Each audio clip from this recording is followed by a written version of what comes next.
giving you the real from A to Z surrounding the Dallas Cowboys. News, updates, rumors, transactions, takes, and more. So strap up, Cowboys Nation, and start your day off with A to Z Sports. Live with Will Steele. 3, 2, 1. Here we go!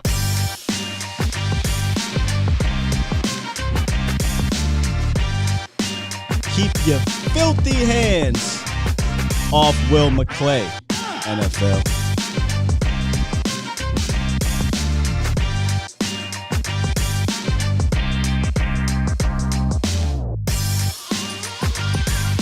Good morning, good people.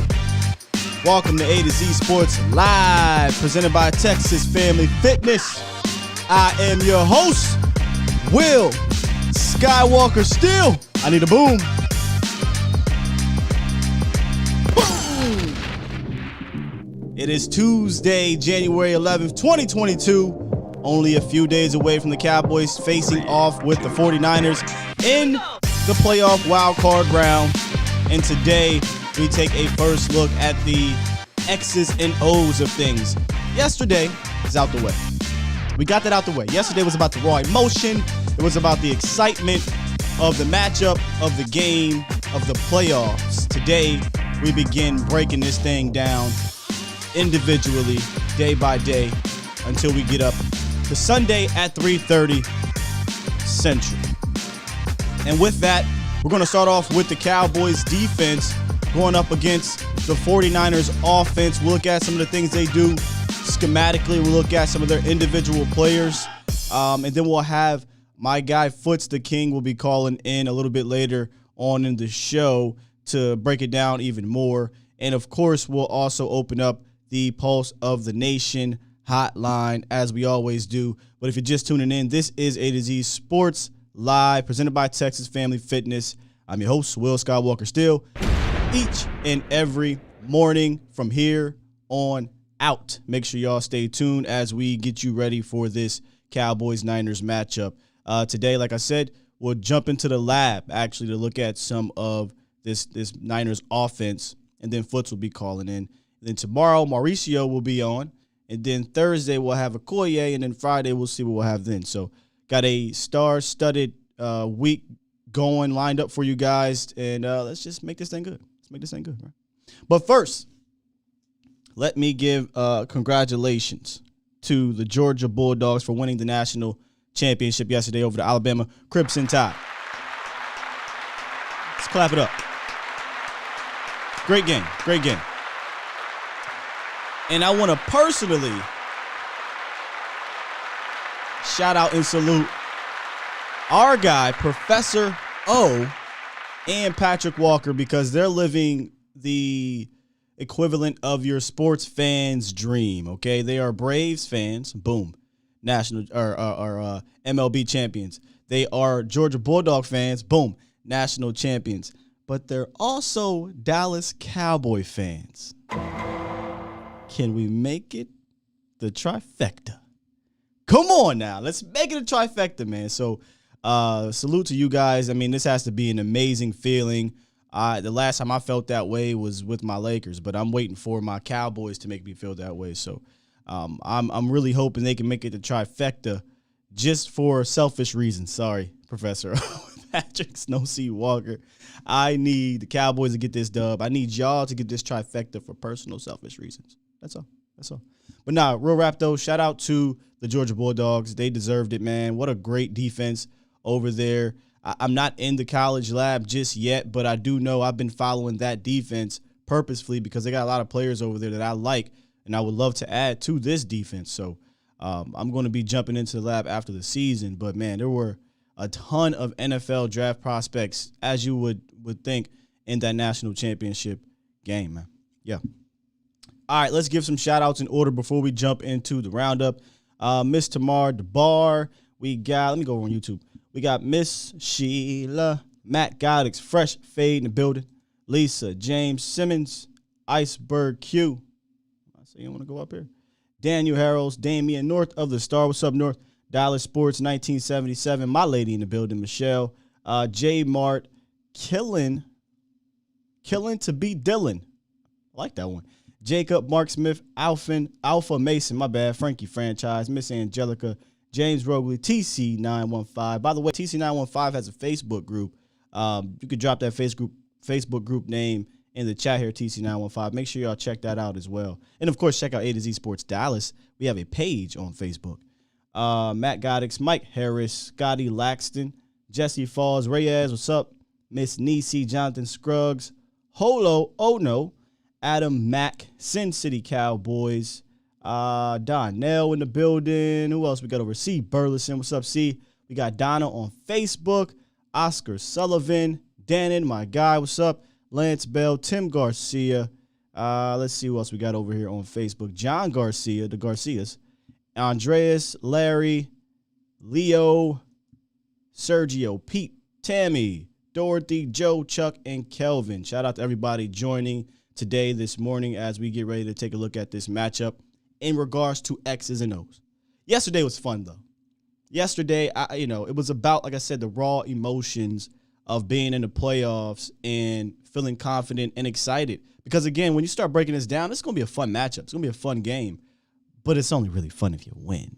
And I think the Dallas Cowboys have every opportunity and chance to win. I mean, I think they should be favored because I think they're a better team.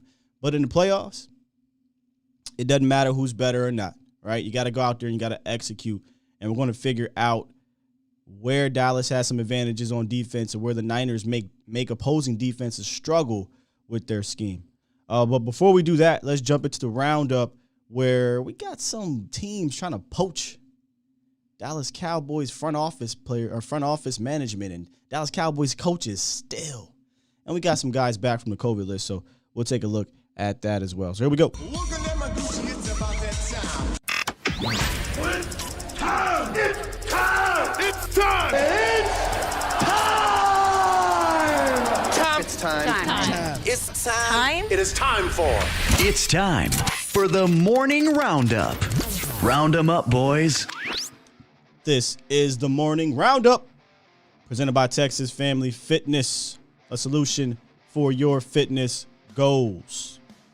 Whether it be weight loss, strengthening up, toning up, sports, or stress relief, our friends over at TFF have everything you need from state-of-the-art equipment, group classes, experience, professional certified trainers. And hey, if you got kids, they do have a kids club so you can still get your gym on. So if you're looking to begin your fitness journey during this new year, in January, I know a lot of people that go to the gym, they're probably like, no, don't join. I need my room. I don't want it to be packed. Well, here at A to Z, we want you to fill up Texas Family Fitness. So check out any of the 9 locations or visit TexasFamilyFitness.com. First up on the docket, we have Cowboys activating cornerback Anthony Brown from the COVID-19 list, which is, something we kind of expected to happen, but getting all these guys back this week is going to be massive heading into this matchup with the Niners. I actually like Anthony Brown this week. I do. I know a lot of people don't like him, but we'll talk about why I like him. The expectations are that Micah Parsons, Tyron Smith, and Francis Bernard will also be activated off of the COVID-19 list this week. They expect to have these guys back by Wednesday, maybe Thursday, with the exception of Jaron Kearse. Jaron Kearse will be activated likely off the COVID list, but he's dealing with the hamstring issue, and he could see a little bit more rest than the others. I did reach out to a contact to see if we can get any more information on Jaron. I think he's going to play, no doubt about it, but with hamstring injuries, they can linger, they can pop back up. So, is it going to be something where he's limited out there, or if it pops up, will he miss time during the game? Fortunately for Dallas, I think they are deep at safety. So, I think a name that's not being talked about enough in case Jaron is not activated or can't go full go is Malik Hooker. I think Malik Hooker can be that guy that can match up with Kittle. We all want it to be Jaron, but if it's not going to be Jaron, I would like it to be Malik Hooker, unless you're going to go with Trayvon Diggs. Something I've been thinking about as well. Tony Pollard will be ready to roll. He got rest last week against the Philadelphia Eagles. Stephen Jones went on 105.3 The Fan and said he is confident about running back Tony Pollard's status on Sunday. Absolutely, he'll be ready to roll. Quote from Stephen Jones. He also said, and we feel great about him. Obviously, we're a much better offense when you have Zeke and Tony Pollard out there running the football. Without a doubt. Without a doubt, we are a better team. And, you know, I think I said this yesterday. I just have this suspicion, man, with Tony Pollard being rested, with the way they're talking about him, and with Chris Arnold saying that they have some things designed for him this playoffs, I think you're going to see a heavy dose of Tony Pollard on Sunday. I think the very least is going to be 50-50 with TP and Ezekiel Elliott, but I would not be shocked if Tony Pollard is featured a lot on Sunday in both the passing and running game. This type of game. I mean, listen, last year he had a big play against the 49ers. Granted, this isn't the same exact team, but a lot of those players are still here. So I would say get ready for TP to get a heavy dose, and he should be. You know, he should be getting ready for a heavy dose. Tony Pollard's your most explosive back. He's your most, in my opinion, efficient back. That's no knock on Zeke because you're going to need both of these guys. You're going to need to match their physicality, and Zeke can bring that to the table. And he looks just as healthy as he's been all year. That Eagles game showed me he has some of that cut ability that he was lacking previously. So let's get both of these guys involved. Then finally, the Denver Broncos, they fired Vic Fangio, their head coach, and are requesting interviews with Kellen Moore and Dan Quinn. I really don't care what Kellen Moore has to say about it anymore. He said one thing and then he had an interview, so he's going to do what he got to do, right? Well, Dan Quinn, so far so good with what he's saying. He said there's just nothing there to report on my end. It's nice to hear if someone is interested, but there's really nothing to add on my end. His goal this week, just kicking ass and being right where my feet are. You got to love Dan Quinn. Jerry has to do whatever he can to keep Dan Quinn. But on the off chance, and it may be a very high chance, that Dan Quinn does not return, Vic Fangio, Brian Flores, Mike Zimmer, there are some outside candidates that are out there. Now, with Brian Flores, let me come back here real quick. With Brian Flores, by the way, if you want to call in 351-999-3787, you can. Hey, Foots, you're going to have to wait a little bit, brother. I got to get through my the film breakdown and the offense versus the Niners or the Cowboys defense before I get to you, bro. So it might be a little bit, man. I mean, I might be a little bit. Might have to wait to that 9-ish area like we were talking about. With Brian Flores, I think it's ridiculous that he was fired. When you dive into, I guess, the details of it, it sounds like he just wasn't on the same page with management, and he wasn't on the same page with the quarterback. Their relationship deteriorated. And he seems like he could be a guy that could be a little difficult to work with, but it doesn't matter. Results, right? Results. And he showed some results over the last 2 years. They won 19 games in a 2-year span, something they have not done since 03, 04 or something like that. And they started off, yes, bad. I think it was like 0-7. And then they won on a 8-1 run to finish the year, and he gets fired. I don't like it. You know, I don't like it. I think Brian Flores is proving himself to be a solid head coach in this league. I would love to have him as a defensive coordinator, but I got a feeling he'll be at the top of most teams' list looking for a head coach. So realistically, I don't really see Flores being an option. But if he, doesn't want a head coach job for whatever reason, yes, add him onto the list. Same thing with Vic Fangio. And guys, don't get caught up in 3-4-4-3. The NFL makes you have to list what you are, but we had this conversation about Dan Quinn. We get too caught up in that term 3-4-4-3. All teams, or not all, a lot of teams are doing a lot of multiple type of things. And if one thing that we've seen this year, it's Dallas being extremely multiple in their fronts with what they do and how they draft it. So I wouldn't get caught up if you bring in a Vic Fangio and you're like, oh, well, we don't run a 3-4. Vic Fangio is proven. Okay? Don't get caught up in that. He's been in Chicago and he's been in Denver the last, 5 or 6 years, and he's turned those defenses into formidable, respectable defenses. In fact, Denver made history this year, I think. Maybe the first team ever to finish top 3 or 5 or something like that in certain defensive categories and not make the playoffs. And it had nothing to do with their defense. It was with their offense and their quarterback situation and things like that. So, I would definitely look, if we're looking outside the organization, Vic Fangio would be a name I would consider. I know Mike Zimmer is another name. I'm still on the fence. I'll have a take about him one way or another. I'm still like, I don't know. Mike is proven as well. He's been here in Dallas. Maybe he'll be a better DC to end his coaching career. Wouldn't be mad at it. I'm just on the fence about it, y'all. End of the day, man, I want to keep Dan Quinn. That's what I want. I want to keep Dan Quinn at all costs. And I read a report that the Cowboys, Jerry Jones is going to try to do everything he can do, but it'll ultimately come down, does Dan Quinn want to be here, right?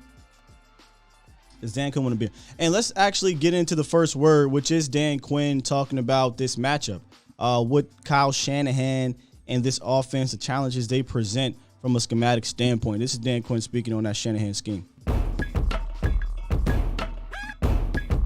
I mean, they do a lot of things, a lot of formations, but they're a physical running team. And just talk about the challenge of handling that physical running style there. Yeah, and I think, it's the motions and shifts also that go along with that that make, challenge on your leverage more than anything else. A tight end motion, a shift, a receiver in the backfield. So challenging your leverage. And I think that's one of the things that their offense does well. Clearly, they've gotten a lot of explosive plays, both in the run and off the play pass. But when you marry up the two things together, the run and the play pass, and they look alike, that's when you can get a linebacker or a safety to step up, and they'll try to rip one behind you. So I think system-wise, that balance that they have of run and play pass, that's what makes them unique.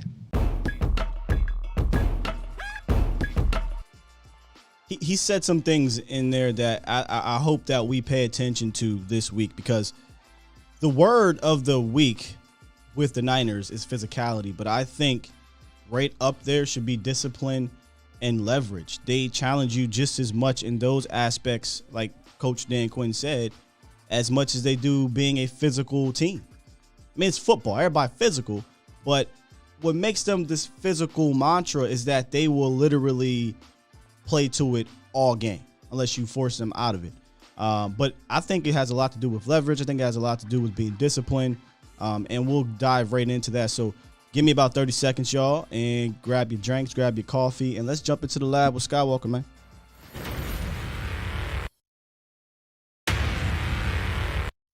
Where else you want to go? Don't nobody do it like us, bro. Oh my goodness. We beat the brakes off y'all. Whoop that trick.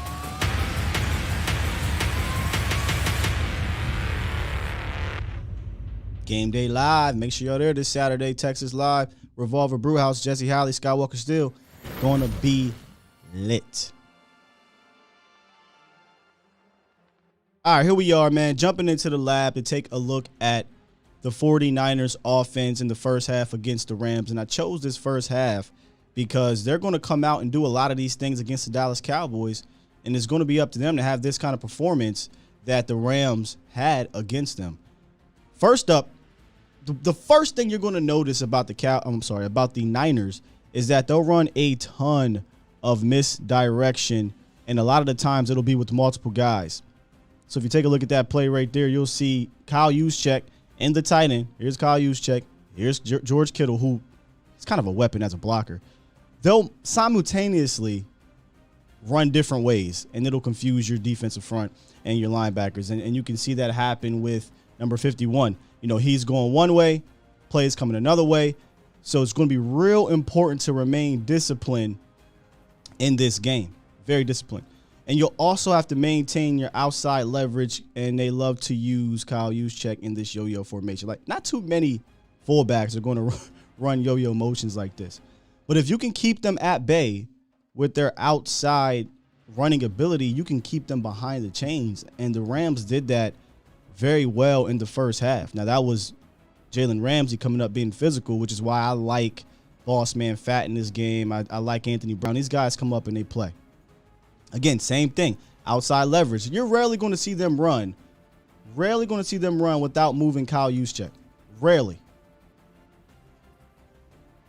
Outside leverage, force them inside, make the stop. You know, a lot of people are going to make you forget what the Rams did to this team in the first half, but it was very impressive football, and it put them in a bind. And really, if you can go up 17-0 on any team, you know, I'll take my chances all day and tomorrow. It took a miracle comeback, in my opinion, and it took Kyle Shanahan reaching in his bag in that second half, and he did reach into his bag. And this is a play-action play. Now, when they're going play-action, they're looking for the big play almost every single time, and you have to remain disciplined. And if you do so, I think there's turnover opportunities in this game with one, Jimmy Garoppolo. For whatever reason, and this happens a lot with this team because they don't have their passing concepts, their routes, their deep routes aren't that great. They send 2 guys deep into essentially 4 in coverage and 7 in total, and you're not going to get anything. So that forces Jimmy Garoppolo to hold the ball, step up, sack, fumble. Now, they didn't get this ball here, but this is, again, an opportunity to get a turnover. Jimmy G will take sacks. Jimmy G will turn the ball over. He'll hold on to the rock. And if you can make him do that, you'll have a lot of opportunities in this game to get up on these boys like they did. Now, they are a very creative screen team, but sometimes they can get too cute. Check out number 25 here, Elijah Mitchell. They didn't get it there. It was red. Another sack on the play. It's a decent concept. What he's going to do is he's going to act like he's going out for a route and then jump back here for a screen. Jimmy G looks off to the left to try to get this, you know, motion going. But the Rams play these boys enough. They see what's happening, and they shut that down. You know, very creative screen team, but also can get too cute. Another opportunity right here. Looks like he's coming over the wham block. George Kittle trips a little bit, gets the rock, and they lose yards in early downs. This is what happens when you get too cute. A lot of the times, a lot of the words that are going to come out of a lot of people's mouths this week is very, very physical team. But no one wants to talk about how cute Kyle Shanahan gets early in downs. More eye candy, not enough substance. Look at all this eye candy you're going to get here. I mean, before I let this play, this is a ton. I mean, this is dribbling without a purpose in my opinion. All this going on, and you send 2 people in the route. And because it's Jimmy G and there really is no outlet here, this is covered. This is covered. Jimmy G does Jimmy G things, and he tries to make a play, throws it up. Like, don't get me wrong. Those things can really come and bite you in the butt if you bite. And some of these plays are exactly what Dan Quinn was talking about. They're going to try to get things moving one way or another to get your safeties and your linebackers to step up. You know, they want Taylor Rapp to come up here, but Taylor Rapp is playing in that, looks like robber role here. Yep, playing that kind of Tampa 2, but at safety. And they got, see here, come on, here we go. 3 back there in coverage, and Jimmy G just throws it up. So these are some of the things that the Rams did successfully in this game that I think the Dallas Cowboys can emulate on Sunday. I do. And this is no disrespect to the Rams. I'm sorry, to the 49ers, because in the second half, I think they reached deep, very deep in that bag. I mean, I'm talking a ton of trick plays. They left everything on the table because it was a must-win game. So kudos to Kyle Shanahan, right? But it's things like this that they won't talk about on these networks that you can have opportunities against them. They, as much as of a physical team as they are, they a cute team too. We get pissed off with Kellen for some of the cute stuff he does. Now, it's not as creative as Kyle Shanahan, but sometimes that can get you in trouble, and it got them in a lot of trouble against the Rams early on. Now, let's kind of look at some of their weapons that they have on offense. You know, that was a scheme. We wanted to take a look at how they look from a schematic standpoint. But when you look at their individual players, they got some good players, man. They got some ballers, But I think some of them are a product of the system. But Elijah Moore, I like Elijah Moore as a running back, If he had played 15, 16 games this year, he's easily a 11, 12, 1,300-yard back He led the team with 963 yards, 5 touchdowns, and averaged over 4.7 yards per carry, and that was in 11 games. A really tough runner, and he fits the mold of that team. He's explosive, too. He has some explosiveness to him. I think he ran like a 4.4 or something like that. So, he can be trouble if you don't remain disciplined in their East-West game. He'll find a hole, and he can hit it real hard. And he's tough to bring down, so tackling is going to be at a premium. Same thing with Debo. You got to tackle him. But then you got George Kittle. I mean, what can we say about George Kittle, man? He's, in my opinion, the most well-rounded tight end in the game. One of the best blocking tight ends you have. He's also obviously a receiving weapon. Just a tough as nosed, hard as, just a tough tight end. I said it earlier. I also think he's a weapon in their run game because there's no better blocking tight end, and he blocks his ass off. So George Kittle is going to be one of those tough matchups, which is why I need Jaron Kearse in this lineup this week. Now, Deebo Samuel is their de facto number 2 running back, essentially. I mean, he's third on the team in carries, and he could easily be second. And lately, they've been getting him involved in the backfield more often with 8 carries, 7 carries, 9 carries, things like that. He has 8 rushing touchdowns, and he averages over 6.2 yards per carry. They utilize Deebo in a very innovative way that I think you'll start seeing other teams. We talk about Sean McVay. I think you'll see teams come after Kyle Shanahan's style of play. He's just a very creative offensive coordinator, and sometimes that could get him because he's too cute, but it is what it is. He's creative, one of the most creative coordinators in the entire league. But from a passing standpoint, Deebo has a ton of yards. He has 1,400 yards and 6 touchdowns, but half of those yards are from yak, yards after catch. He's an absolute yak monster. Okay, 60% of his receptions are coming at the line of scrimmage or between 0 to 9 yards. So he's mostly going to operate snap, boom, get it to him, or between 0 and 10 yards. Intermediate and deep is really not his game, especially the deep. He hasn't even been targeted that much deep, and this offense isn't designed that way. So it's going to be very important to tackle Deebo because that's where most of his targets are going to come, I think, on Sunday. They'd be wise to put the ball in his hands as much as possible. As for Brandon Ayuk, he's not a yak monster as much as Deebo has been this year, but he still fits the mold of that physical, tough runner, and he can get you some yak, right? He fits that physical brand of Niners football. Over 800 yards this year, 5 touchdowns himself. But like I said, I actually like the matchup for the Cowboys in the passing game from a passing game standpoint. I like Diggs. I like AB. I like Boss Man and Lewis against Deebo and Brandon Ayuk. From a passing standpoint, these guys aren't going to route you up all crazy. They're not going to get busy downfield too much unless they're wide open, busted coverages and things like that. But, this isn't Cooper Kupp that you're playing, right? This isn't Scary Terry and things like that. They're good receivers. I'm not knocking them in that standpoint, but they fit exactly what they fit for this offense. So from a passing standpoint, I absolutely like the matchup, y'all. I do. Juwan Jennings is kind of their sneaky option right now at wide receiver. He's actually come on pretty well in the second half of the season. He has 5 touchdowns, and he had a career high 7 targets, 6 receptions, and 2 touchdowns in that Rams game. And some of it came with some trick plays and things like that, but he's a guy that they will get involved from a receiving standpoint as well. Now, who runs the ship? Who's the leading man for the 49ers at the quarterback position? 1, Jimmy Garoppolo. You ask me, well, Sky, why are you so confident? It's because of Jimmy.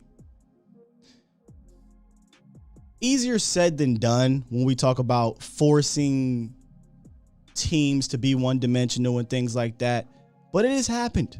It has happened this year, ladies and gentlemen. Don't let the networks fool you. The 49ers have lost 7 games this year. The 49ers have had games where they did not run the ball well. They've had games where Jimmy Garoppolo had to throw the ball a lot. They're 3-4 when he throws the ball 30 or more times. And one of those victories came on Sunday when he threw for 2 interceptions and had a fumble that should have been another turnover. So it wasn't like he was all that great in that game. In fact, of the 25 quarterbacks with 400 passing attempts, he has a 6th highest interception percentage. Of the quarterbacks in the playoffs, he's only 2nd behind Matt Stafford in interception percentage. Jimmy's lost 6 games this year, y'all. He's had 11 turnovers as a starter in those 6 losses. He will give you the ball. And one thing the Dallas Cowboys have done this year is force teams to turn the ball over, get takeaways, and then get something positive out of those takeaways, whether it be 3 points, whether it be a touchdown, whether it be flipping field position. They're a top 5 team when it comes to turnovers to points. So we know what the blueprint is, Cowboys Nation, right? We know what the blueprint is. Stop the run.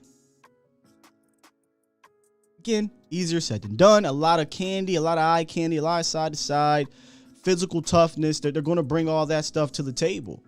But that is indeed the blueprint. Put the game in Jimmy's hands.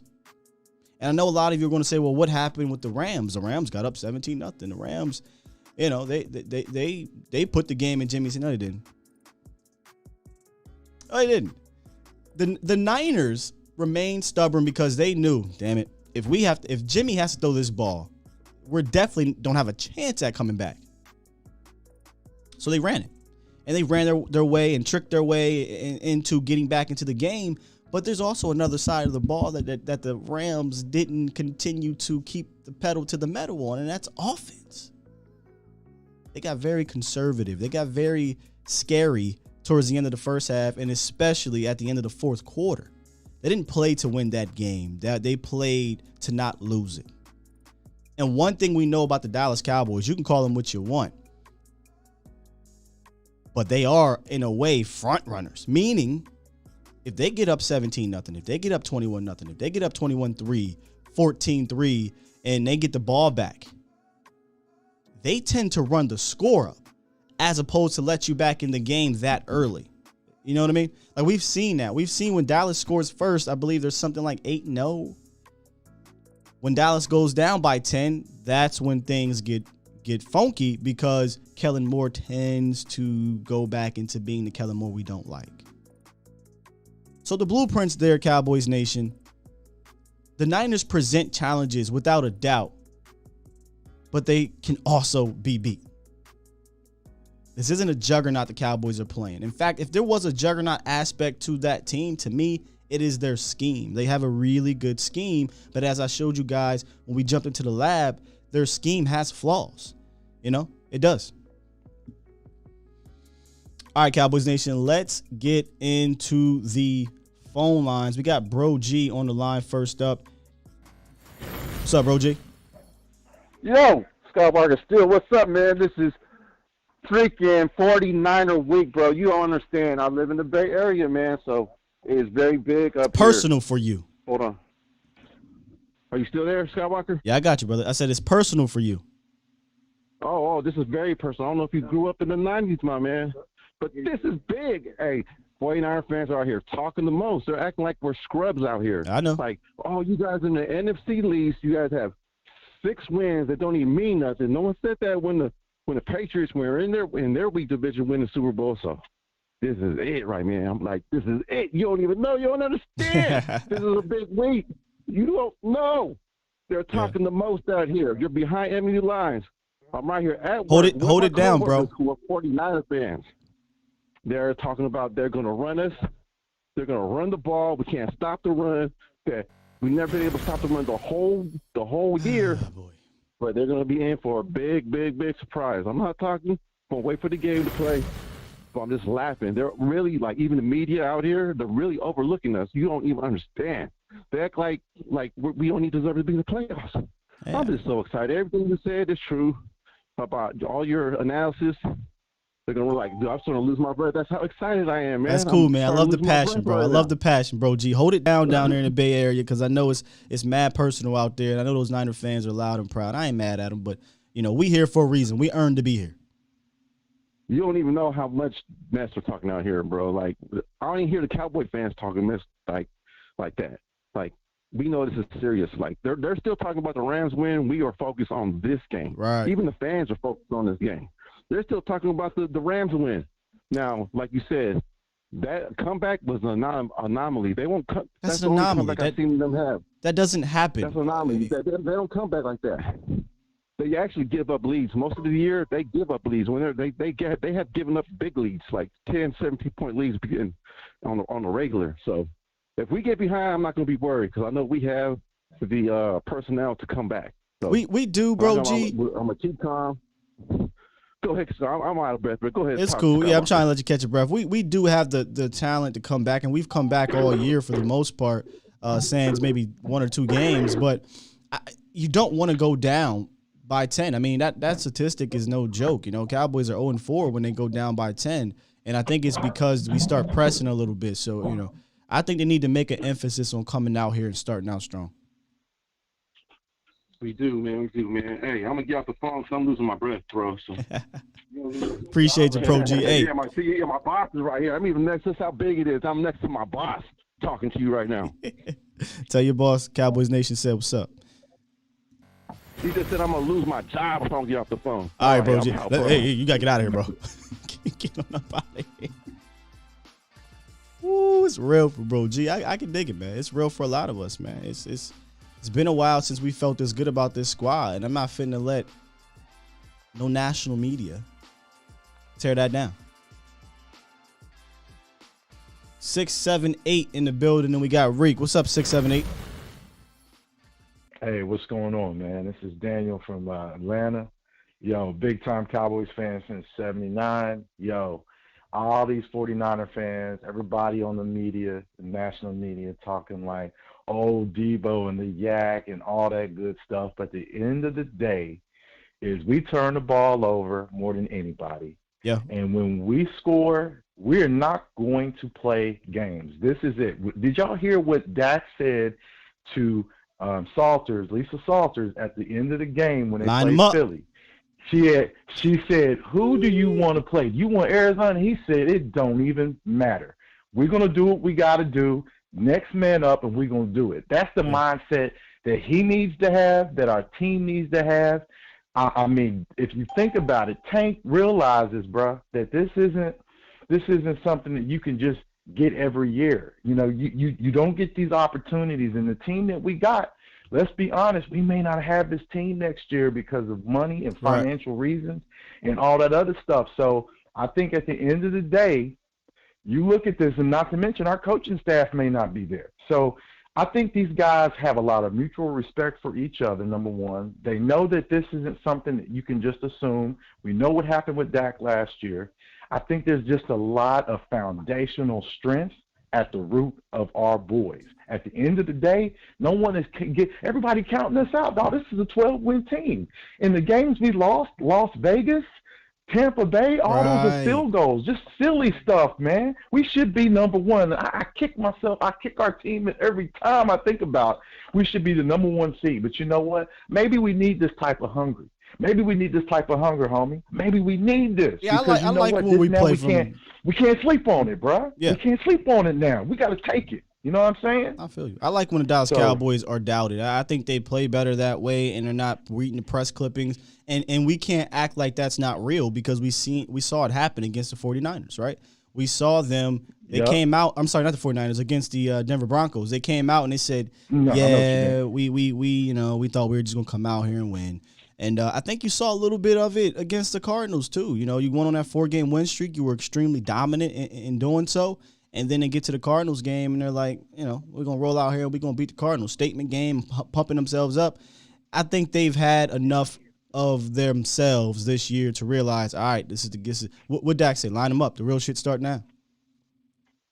That's what's up, man. And I can tell you this, bro. Love your show. Thank you, bro. When I see Shannon, oh, yeah, no question. I love how you're breaking down film and everything. But honestly, bro, I hate to say this. I love Michael Gallup, MG, just like everybody else.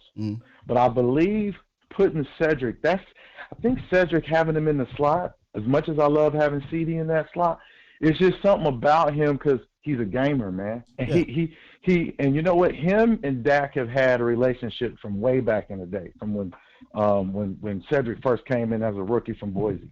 I can honestly tell you, I think we might be in a better place by having old boy in the slot and having Lamb on the outside, because now we got Jarwin back. We're going to be able to do a lot of things, but one thing I need to have Kellen Moore do with our offense is have those counters and those runs where we got our linemen pulling to the right and pulling to the left. If we do that, man, oh my gosh, we're going to be unstoppable, especially with Pollard having a week off. Right? I have to believe that will happen. I just do. And again, the Niners have been better against the run here of late, but there's been times this season where they were not good, and they play a scheme that I think is favorable for the Cowboys. We'll get into that more often or more this week, probably with the Okoye. But yes, that's a tough team. Yes, they got some players over there, athletic linebackers. You know, you got Bosa, you got Rick Armstead, but they play Warner. They play a scheme though that I think favors the Cowboys, y'all. I think they do, and especially in the ground game. And if I'm of the belief that, you know, we're going to open up some things this week against them offensively, you know, I think it could cause some trouble for them. For DeMeco Ryans, their young defensive coordinator may not have that ability to adjust right away. So there's some things that I like in this game offensively too, but we'll talk about that later this week. No doubt, man. Well, look, I'm grateful that you took my call. Big fan. Enjoy the show all the time. Like, again, here in Georgia, man, we got Cowboy Nation is deep. We strong, and you know, I'm just proud of this team. You know what I'm saying? I'm proud of this team, and are you a Bulldog fan? Good about what we're doing. Say it again. You're a Bulldog fan? Oh yeah, I'm a West Virginia fan. That's where I'm from originally. Oh, okay. But yeah, big time fan for the Dogs, man. No question. Man, they got that proverbial monkey off their back last night, and proud of them, man. I'm proud of that squad, and hopefully we can get some of the players on our defense next year from Georgia and Alabama, for crying out loud. I'm with you, man. Hey, appreciate the call, man. Great call. Please call back in again, man. Absolutely, we'll do. Again, I'm D. Rich, man, from ATL. So anytime you hear from me, you know that's where I'm coming from. Let me go ahead mad love. Keep up the good work. Got you, D. Rich. Appreciate you, brother. You too. All right. Take care. D. Rich talked about come on now. It didn't come up here. Why didn't it come up here? Here we go. D. Rich talked about Cedric Wilson, and we had this conversation yesterday, did we not, Cowboys Nation? I just do. I think Cedric Wilson in the slot definitely makes this offense operate at a smoother pace. I got this strange feeling, though, man, he won't be back. But that's something to talk about in the offseason. It's something to talk about in the offseason. I think there will be teams out there with money that'll look at Ced as a potential wide receiver, too, and somebody that you know they could count on more often. Because I do think had he been the wide receiver 3 for all year, he'd have 1,000 yards. I mean, so would Michael Gallup, but Ced he just does it in a different way, and Michael Gallup does it in a different way. It's so strange because they're two completely different players that do things great for the Cowboys. I just like the way it looks with Ced because of the domino effect it has by moving CeeDee Lamb outside where I think he needs to be. Let's jump back to the phone lines. What's up, Rick? Yo, good Skywalker still. Cowboy Nation, stand up.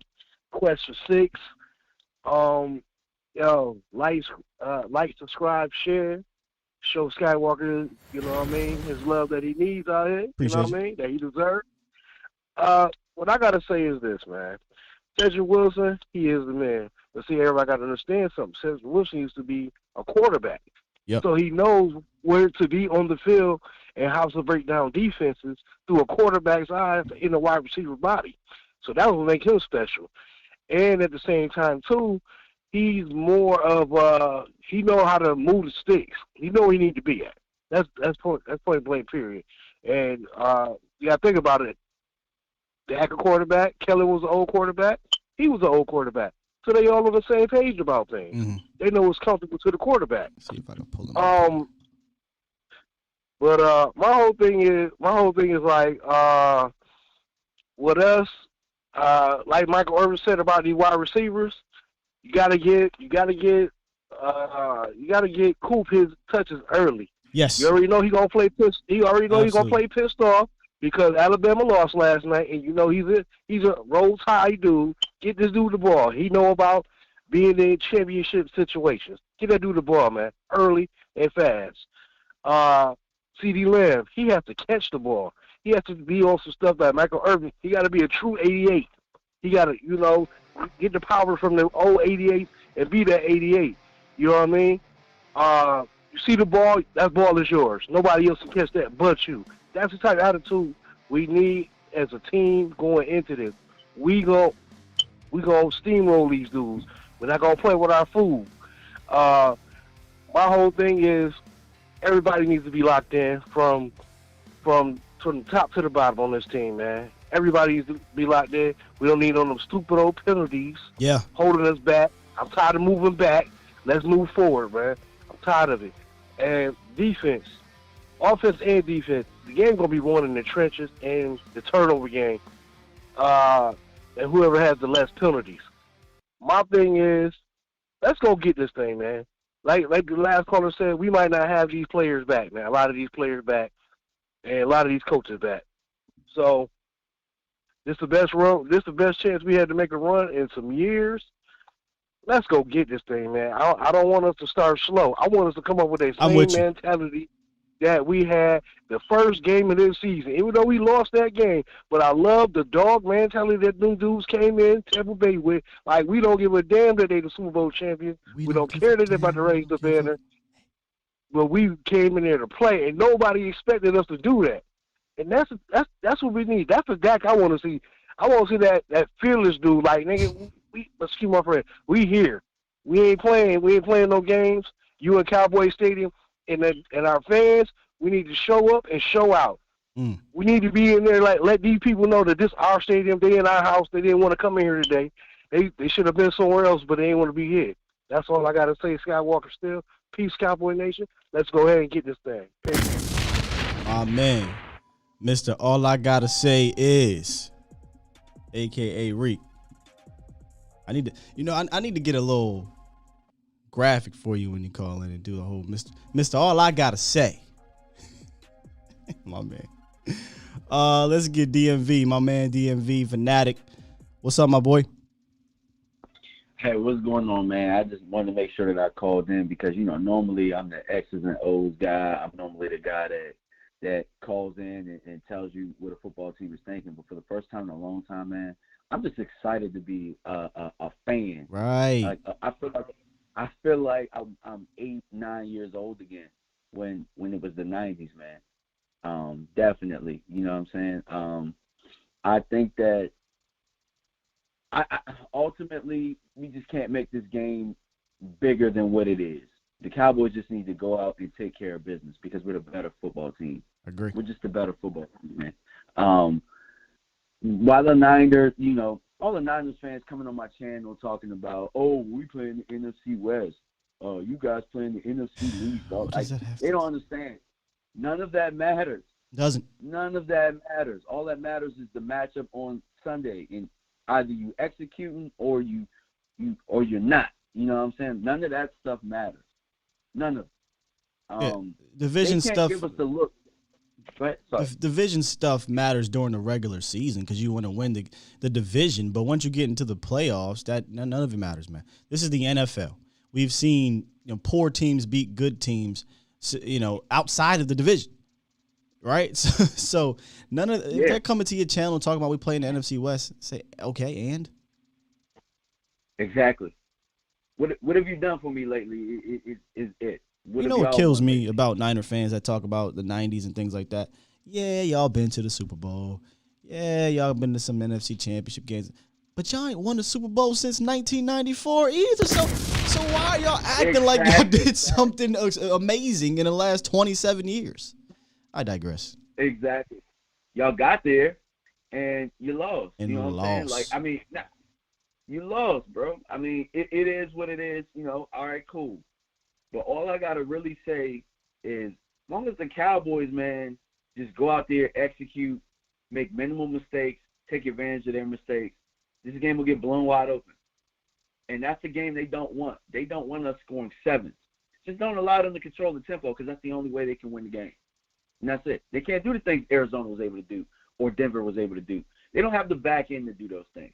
And if they try them, they're going to get filleted, man. And that's not their scheme either. And I can't wait till we have Koye on to break this down more, but that is not their scheme. They're not a team that's going to do all that, coming to the line of scrimmage, look like a zero blitz look, and then fade back. That is not what they do at all. Like I said, man, what they do actually favors this Cowboys offense for what the offense has done all year and been successful at. So, you know, I'd imagine they're going to bring things, DMV, that we haven't seen, but on the other end, so will Dan Quinn. There's reports or at least rumors that Dan Quinn has some looks that he hasn't brought out yet. You know, he has some looks for the playoffs. And that kind of makes sense when you think he's only had D-Law, Neville Gallimore, Randy Gregory, and Micah Parsons for, 3 games this year? Yeah, exactly. And, you know, really, if we think about it, too, think about the interior, too. Our interior is now healthy.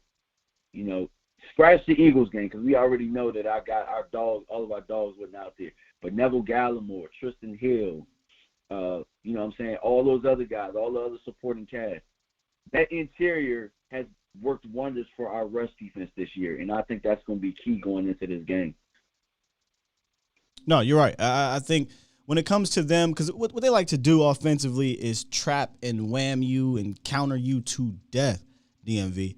And so it's gonna you know, the Nevilles, the Tristans, the no more Justin Hamilton, but the Quentin Bohannas, the Osas, like they're going to have to really play with some good leverage, because with those traps, a lot of the time they'll let you upfield, and you get upfield so fast you lose your balance, and then it becomes easier for George Kittle to come around and just wham you, or you get caught going upfield and you open up a gap. So it's going to be real important for that interior to remain disciplined.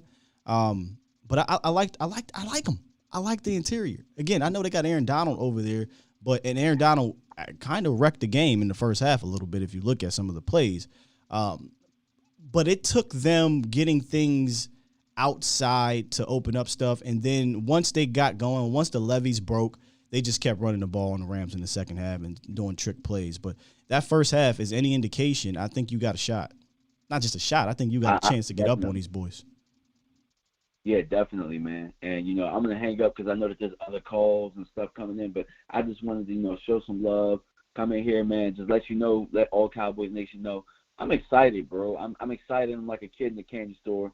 It's been a while, man. It's been 20-some-odd years, man, but I think that this is it, man. I think we're going to make a run, and we just got to, you know what I'm saying, take it 1 week at a time as fans, man.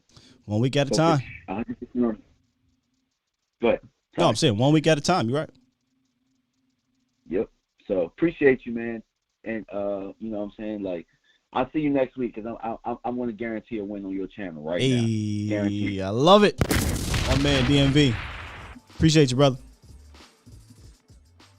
He right, man. And I said this yesterday. Allow me to be a fan for a little bit because, you know, we're going to break down everything and we're going to talk ball and all that stuff. But yesterday was a day. I mean, this whole week really is about, listen, we back in the dance with a really damn good team. I see there's a 49er fan in here, somewhere in here, that said, imagine thinking you're a good team because you swept the NFC East. See, this is how I know, GG. You're not around here. You obviously don't talk to real diehard Cowboy fans. They don't give a dang about sweeping the NFC East. The NFC, we talk trash the NFC East about that. We think we're a good team because, god dang it, we're a good team. What you watching, GG? You're not possibly looking at the Dallas Cowboys, and you come away looking at this squad and saying, you know what? That's not a good football team. Now, I get it. Trash talking. I get it. Just let me know if we about trolling or we going to talk ball. Yesterday, I let the trolls be trolls. But if we going to talk ball the rest of the week, let me know you coming in here to troll. I'm cool with that. Yeah, that's nice trolling. That's cool. But if we going to talk ball, fam, then I gotta question your football acumen. 571. What it is, what it do? Hi, Scott. This is Joseph.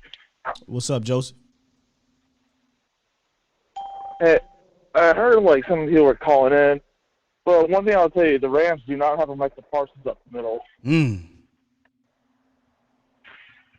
If you want to keep the buck, they've been struggling in linebacker position ever since they let, I forgot the dude's name, the guy who went to the Raiders.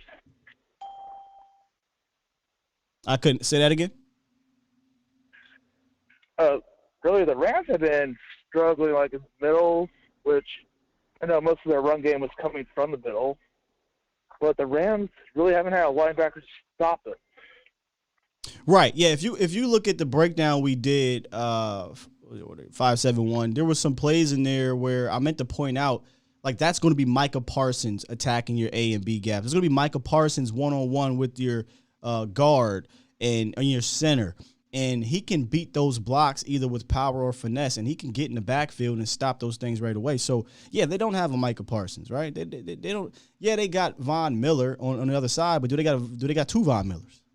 No, they don't got two Von Millers.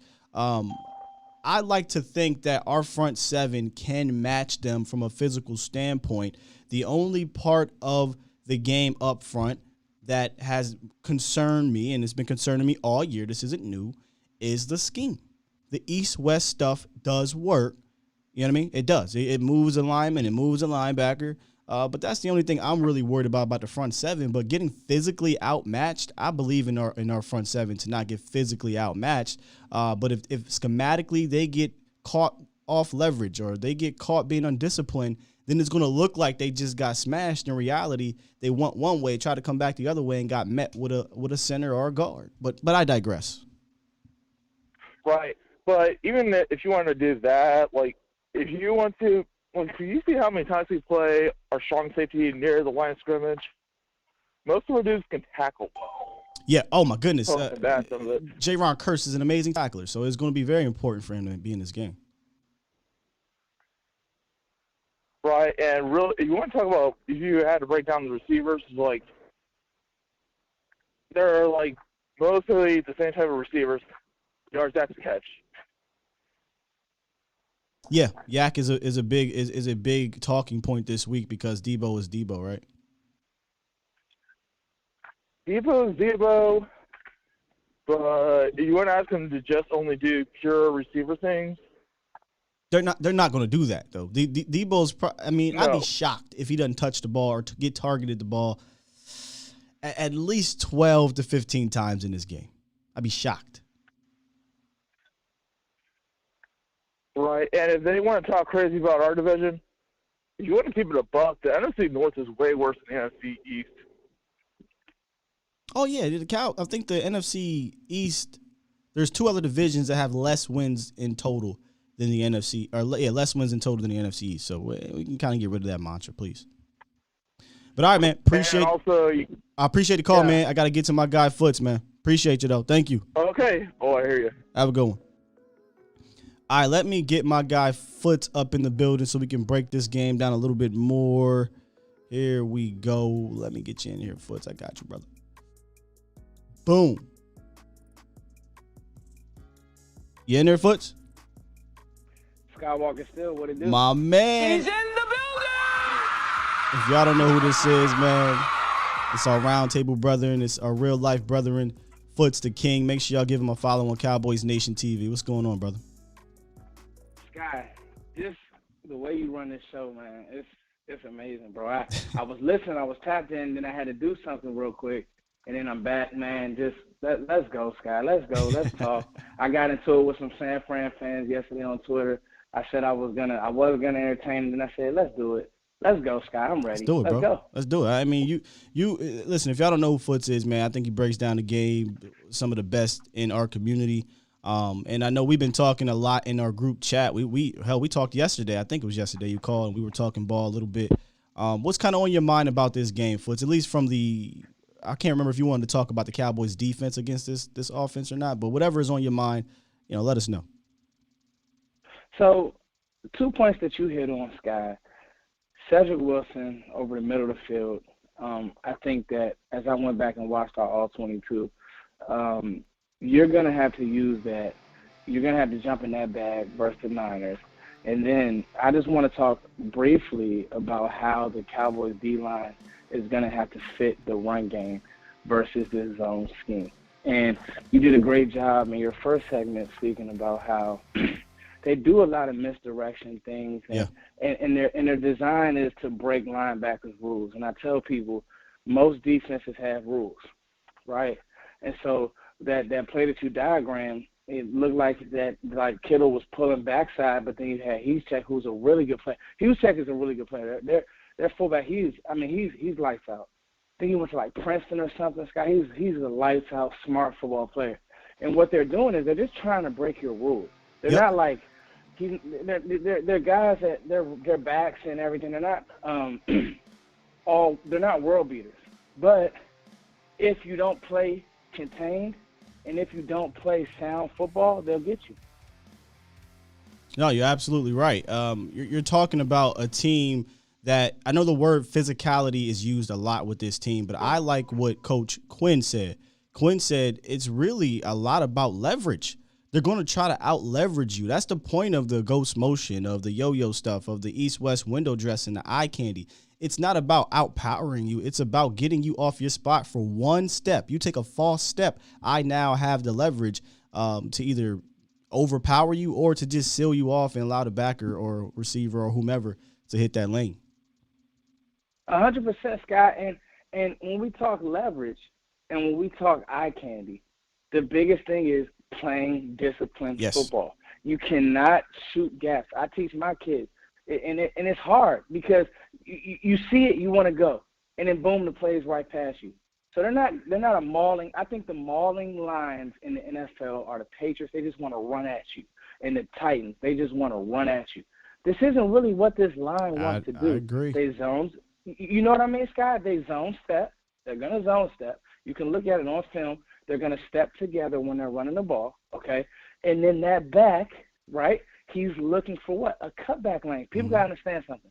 When you're running a zone scheme, we talked about this guy, and I get so passionate about it because you do the homework, I do the homework, so I want people to know what they're looking at. When you're running a zone scheme, okay, and when you're zone stepping, those backs are taught. You want to press it play side.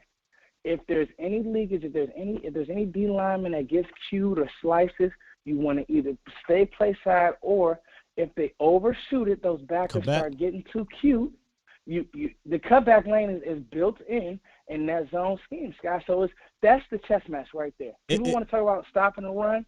That's it. That happened. What you just said happened on a number of occasions against that Rams game where Elijah Mitchell. They did the eye candy, right? And then they had the zone step, and he'd go one way, and he's basically now at this point reading the linebacker. Which gap are you going to jump? Because if you jump this gap, I'm going this way. If you jump that gap, I'm going that way. And they got off on them a lot in between the A and B gaps from that exact thing you just talked about. So, yeah, I personally, I'm with you, brother. I think this is more about them getting you off leverage than it is about them just mauling you.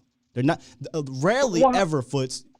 Have you seen them just go to the line of scrimmage, get under center, and go? They're not running dive. They're not doing that. They're not diving, They're sending Kittle one way with Debo, and then Kyle Juszczyk, and then at the snap, Juszczyk goes left, Kittle goes right. Here comes a wham because of trap, 6 yards. That's what's happening with the 49ers. And it's a tough scheme to deal with. There's no doubt about it. It's a tough scheme to prepare for and deal with. But if you can get them behind the sticks and force them to be cute early on, and it doesn't work, now I need Jimmy G to get me out of this mess that I'm in. Ooh, talk. I see. That's where I think people misconstrue that. And even in our chat is like, well, you're not scared. Nobody's scared. You're not scared. This whole hot. This is the national narrative of the Niners are hot. They're yeah, okay. It took them to overtime, which I don't think the Rams are great. It took them everything in their bag to beat a Matthew Stafford turnover-led team who, okay, whatever. Cooper Kupp is really good. I get it. Stafford makes a lot of plays. He also gives up a lot of plays. He's done it his whole career. But the truth is, it took everything to beat them. Yeah, there's a truth. He won his bag, Foots. Shanahan wanting his bag in the second, which he had to, right? Like, it's a win to get in game. So you got to empty the clip. and he emptied the clip, and it took Matt Stafford at the end for it to happen. So, I get 49er fans being hype and everything, but, hold your horses here now. It's not like y'all just waltz into the playoffs. The Cowboys clinched a playoff spot 3 weeks ago. So watch this. Guy. The whole hot narrative, there's no team that wants to play them, blah, blah, blah. I get it. Okay, cool. That's not what scares me. What scares me, and it's not even what scares me, is if you watch the Washington game, the first one, if Dallas plays disciplined football like that, the Niners are dead and you win by 10, 15. You may win by 2 touchdowns. Because I'm going to tell you, your last caller was talking about Deebo Samuels, and I thought that you did a great job of the touches. When he motions into the backfield, when they do that little, it's kind of like a train motion. They'll just bring him into the backfield. They'll walk him back. All they're trying to do is see how you're going to fit, okay?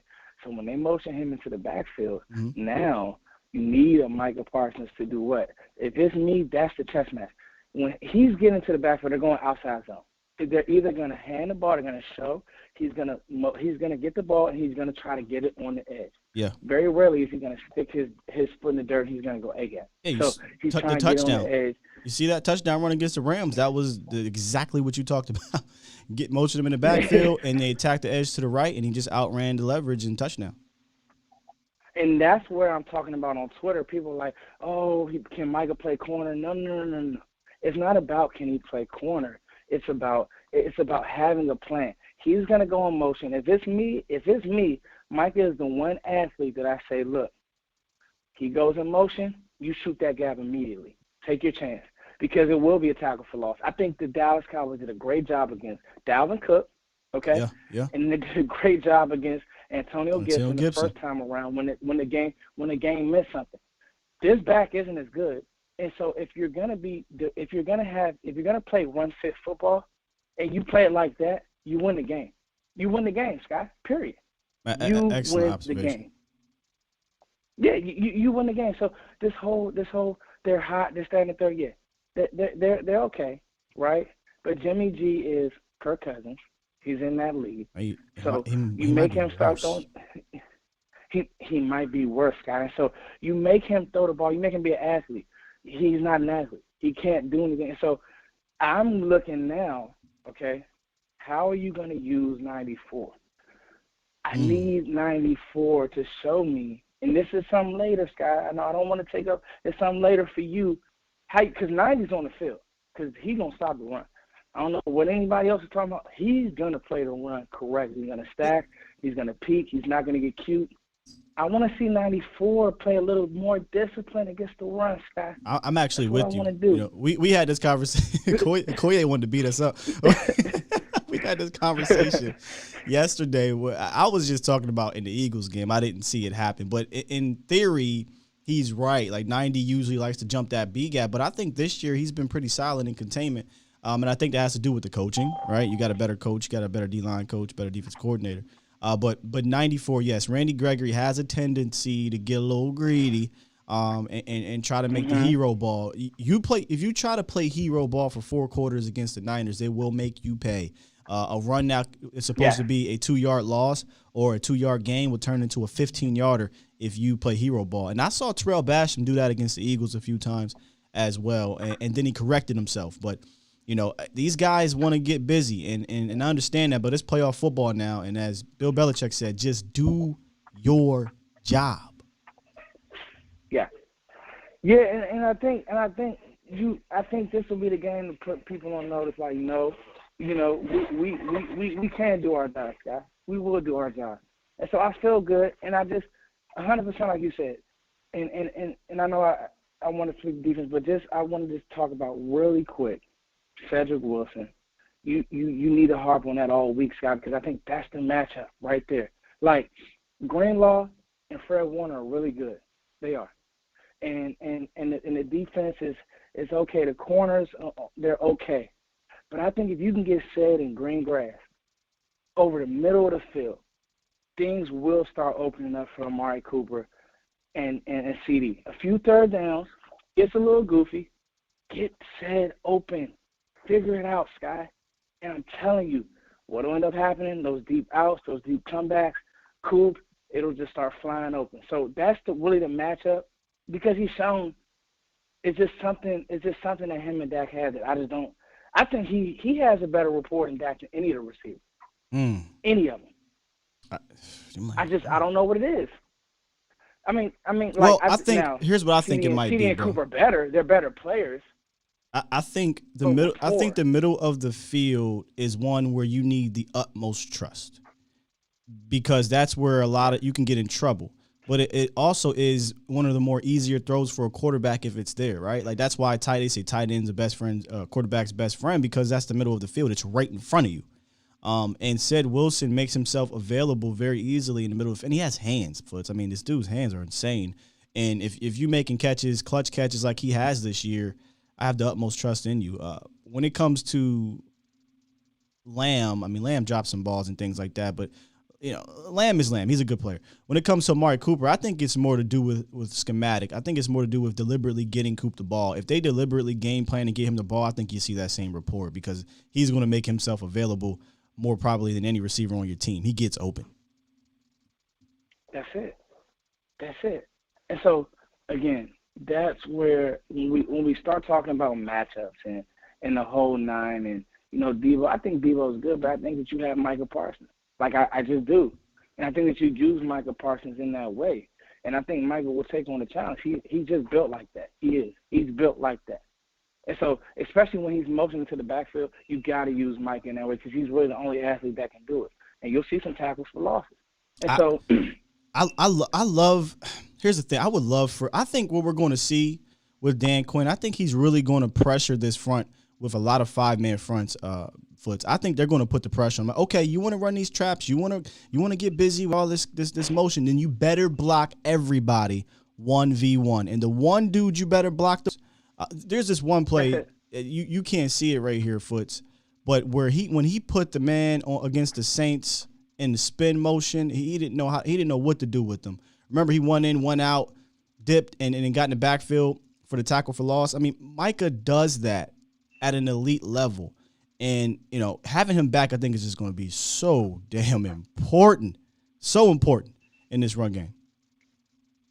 Listen, I'm excited because I really think Dallas will win the game. And I don't feel bad. You'll have to weather the storm. I'm sure they'll get hotter. At some point, something will happen. But I just think that they gave their best shot. And I think that Dallas playing last week the way that they played, you got to think. Philly, I don't agree with resting going into the playoffs. And so Dallas playing the way they played, Dak threw the ball better. He just looked clean. People say his backup, that's fine, whatever you want to say. But you played the game, you won the game, and you didn't go out there. If you would have lost, the world's falling in Dallas right now. We're not talking about any of this stuff. We're not talking about being sharp. We're not talking about any of this, guy. We're talking about, the quarterback isn't good. This offense sucks. And you know what? Hey, you put up 50 on a Philly team. I think it is going to carry over, Sky. I just do. This team doesn't Debo is really good. But when you look at the quarterback position, I don't see a player that can stress you enough and that can make enough on-time throws and that can make enough really plays. Hey, y'all, that can make just enough plays that's going to say, hey. Yeah, that's it stresses you. I don't believe so. That's the thing about their passing game. It is almost, I don't want to say 100%, but it is extremely predicated on how they run. They're running to set up the passing game in a stubborn rate. They don't care, right? Like, that's our game. That's the game we're going to play. It is what it is. We're setting up our passing offense via the run. And you saw it in some of the numbers. I'm sorry, some of the film that I showed in the first half. It can work, but it can also bite you in the butt if it doesn't. A lot of the times they send a two-man route out deep against 4 or 5 players. 4 or 5 defenders, and you're asking Jimmy Garoppolo to make some of these tightrope type window throws, and I don't think he's that quarterback. So he's going to hold it, sack, or hold it, turnover. He turns the ball over a ton, Foots, 11 turnovers in his 6 losses. So, the reason why, the Kyler Murrays and the Rodgers and the Bradys can be difficult to a defense like this is because they don't turn the ball over that much, right? Like, if Kyler Murray didn't turn the ball over against the Cowboys and they ended up winning a close game. He didn't. You know what I'm saying? They ended up winning a close game. Man. I don't think you can turn the ball over on Dallas and expect to just go out there and win. I don't think you can do that because say what you want to say about the offense. They are still an explosive, high-powered offense, and the more opportunities they get, the more opportunities they'll have to figure out what you're doing to them. So, and I'll leave you with this right here. When we talk about quarterback play and turnovers, and with Jimmy G, what does he do great? Can he do anything off schedule? Oh, absolutely not.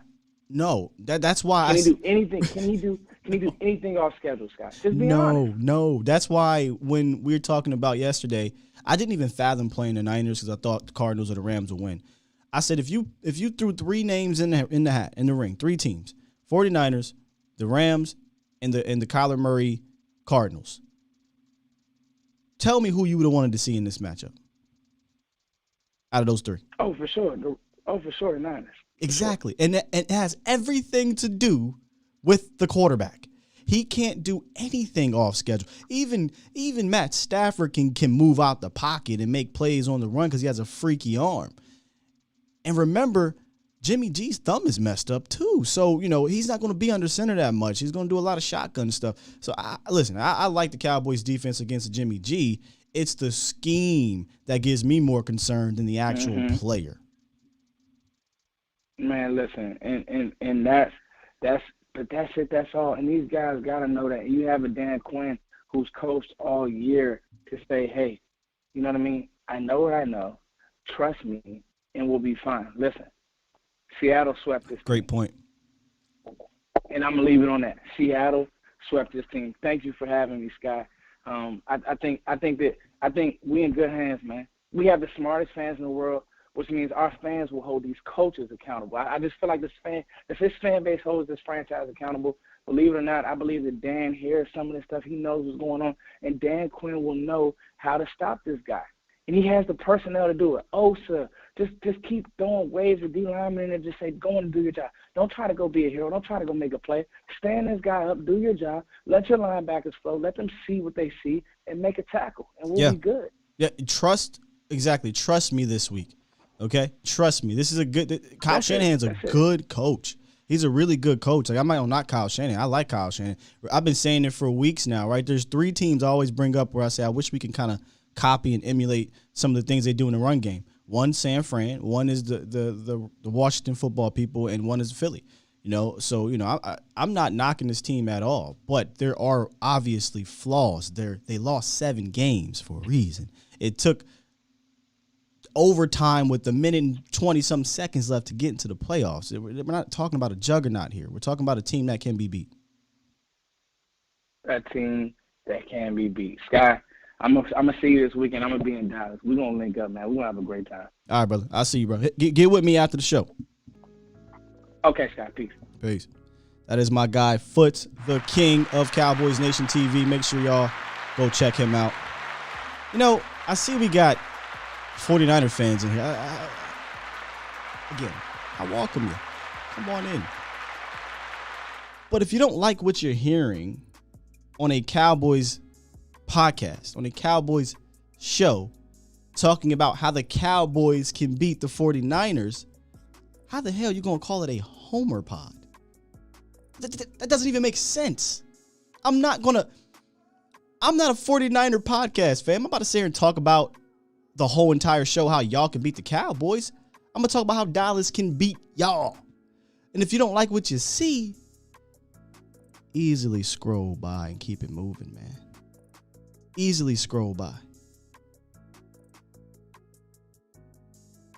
I'm not being realistic. This ain't being realistic, sir. Your quarterback turning the ball over 11 times in 6 losses, huh? Being the 6th highest interception percentage quarterback with 400 attempts, huh? Breaking down film of what you guys don't do well and what you guys do well and how Dallas can attack that, huh? Take your 49er loving ass out of here if you don't like what you see. Period.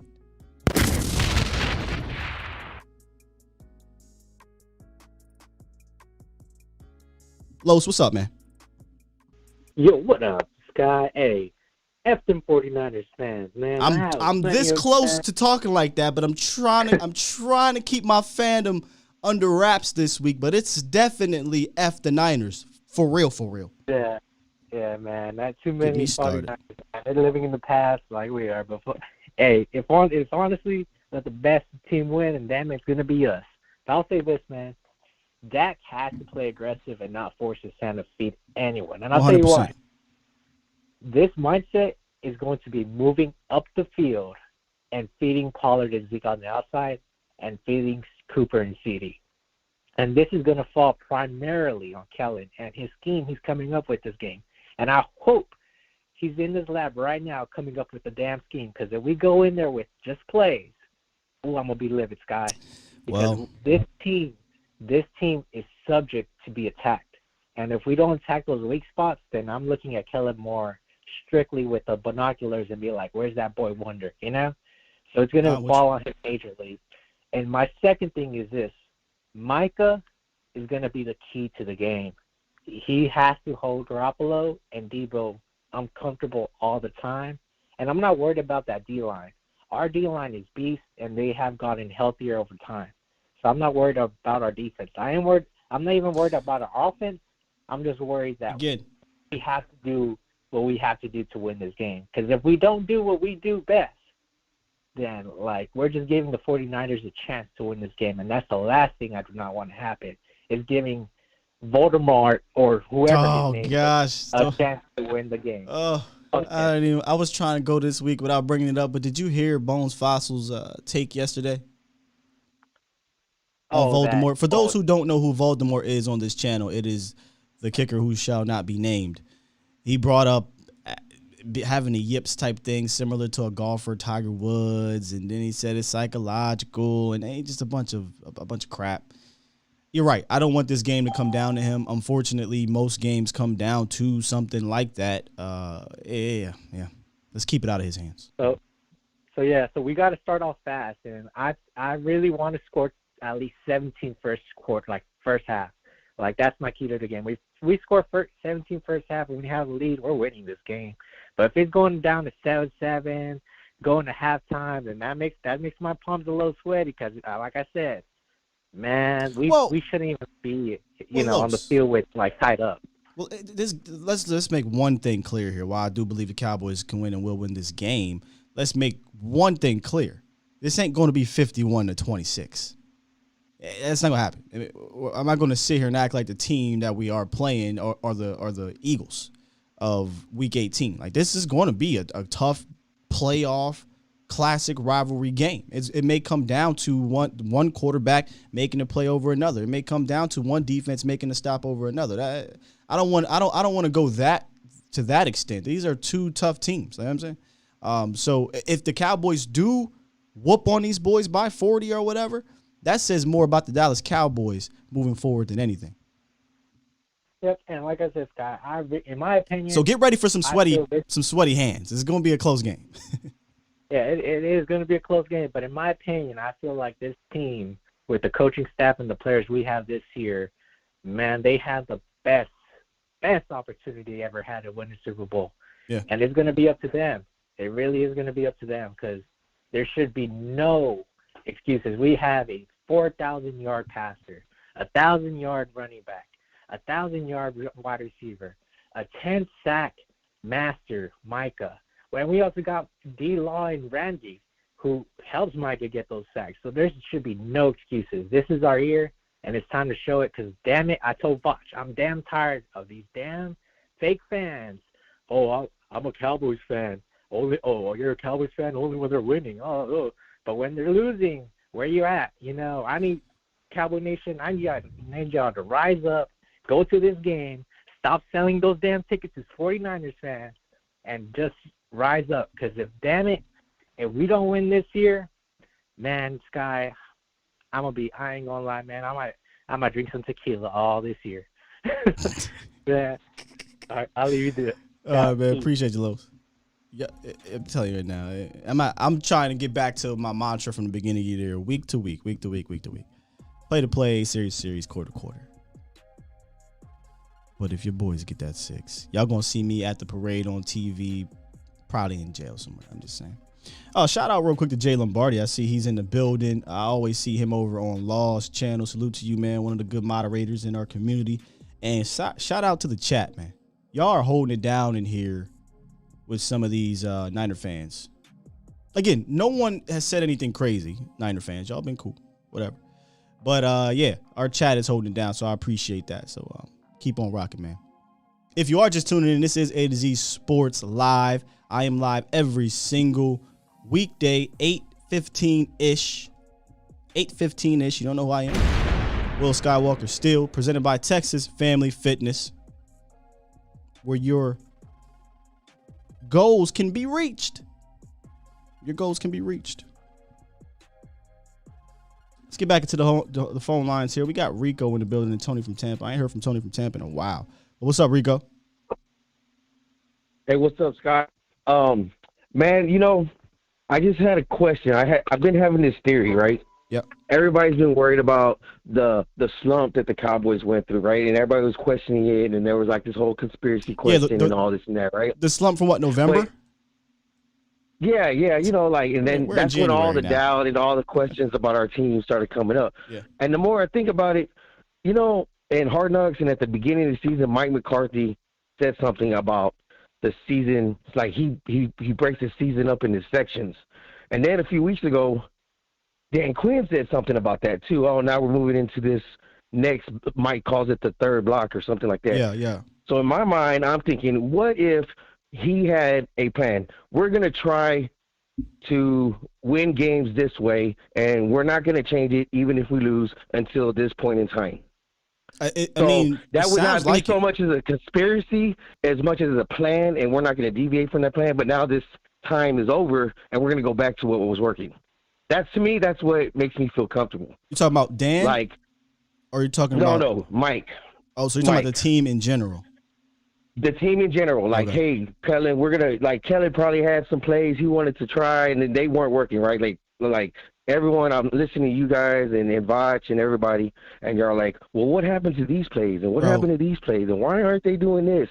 And to respect Mike McCarthy, just as a man who is in the position he's in, I got to know that he knows that, like, he sees what y'all see, and he didn't change it, or he didn't make Kellen change it. Or the changes didn't come, right? So it's got to be part, in my mind.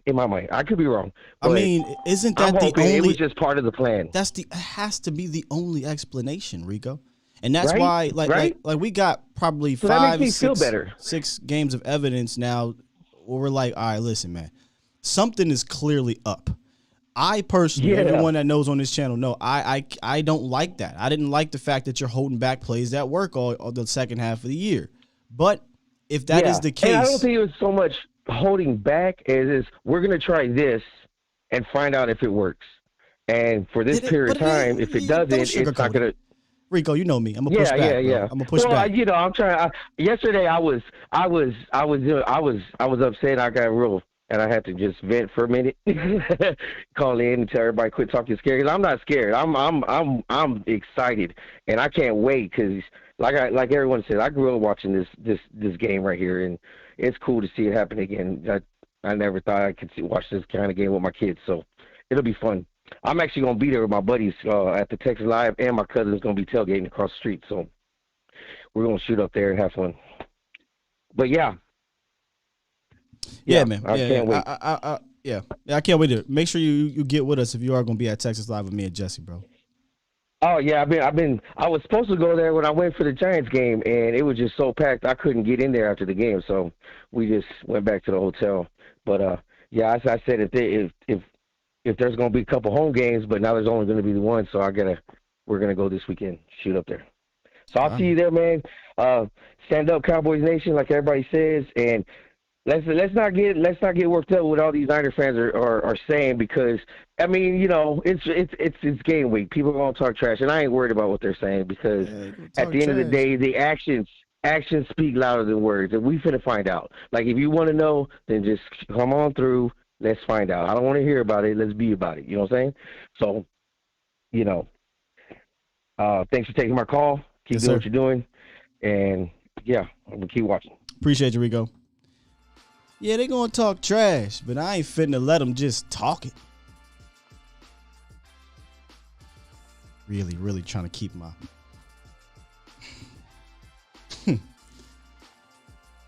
Sometimes I just Shut up. Say it again. Say something else. Oh, say something else. about to start Say pressing. something. I was about to start pressing that button when I feel like it's really coming out of me, man. The old Sky coming out of me now. I'm gonna try to keep that in tow. Tony from Tampa. What's up, T? Yo, what's going on, man? Not much. How you doing, man? How you feeling about this matchup this week? Hey, look, man. Hey, look, I'm gonna tell you like this, man. I'm not even about to water this down, man. Jimmy G got some problems coming, man. You about to see a whole different energy, man. Look, I ain't trying. This is what they did against the Rams. I ain't trying to hear all that, man. Jimmy G ain't gonna be able to handle this pass here to come at him, man. Them boys, man. Look, I ain't just talking as a Cowboy fan. If you watch football, you know, man. That pass rush, man. When it's about to be unleashed on them, I'm glad we ain't playing Hurts or Murray because they're more dynamic as far as running. Well, Philly, man. but Man, you're right, where right. he going? He's not going nowhere. Where's he going? Going nowhere. That's what I'm saying. Like they're Come on, going man. to have to out trick the Cowboys with their scheme, man. They're going to have to. Like, and that's no offense to Man, Trent, look, because Trent Williams is a if he beast on can't that take- left side. Hold on, Trent Williams is a beast on that left side. Like Trent Williams is going to make it difficult for Randy Man. Gregory and D-Law and Micah. Like it is what it is. But you ain't got five Man. Trent Williams up there. He ain't played us yet. They ain't played us yet. You know what I'm saying? They can talk all that they want. They ain't played us yet. You know what I mean? Until they come there, they got to come to Dallas. At that, man, look. Let me I've just been say on this. vacation, man. So, Let me just say this. Whoever Cowboys YouTube, 49ers YouTube is, whoever talking 49ers or whoever, which I would imagine 49er fans, you know, I'm pretty sure there's somewhere over there. Or is there a morning show or something? I don't know. We'll see. But I guarantee you, if they keeping it right, if they keeping it a bean, if they're keeping it real, they're looking at the Cowboys defense and saying, we have to account for that pass rush. Period. Like, y'all can come in here with this bravado, and that's cool, right? It's talking trash, it's fans or whatever. yeah, But they gonna do that anyway. right, That's but what they what I'm supposed to do. saying in here is, damn, excuse me, 10-7 Niner fans, is there nothing that you guys do wrong? Is there no flaws in your game? Is there nothing the Cowboys can take advantage of? Like what are we talking about here? I guarantee you, 49ers YouTube community is over there talking about if we don't handle this pass rush, if we don't establish the run, we are in trouble because we got this man, I'm sorry, not Foots, this man at quarterback.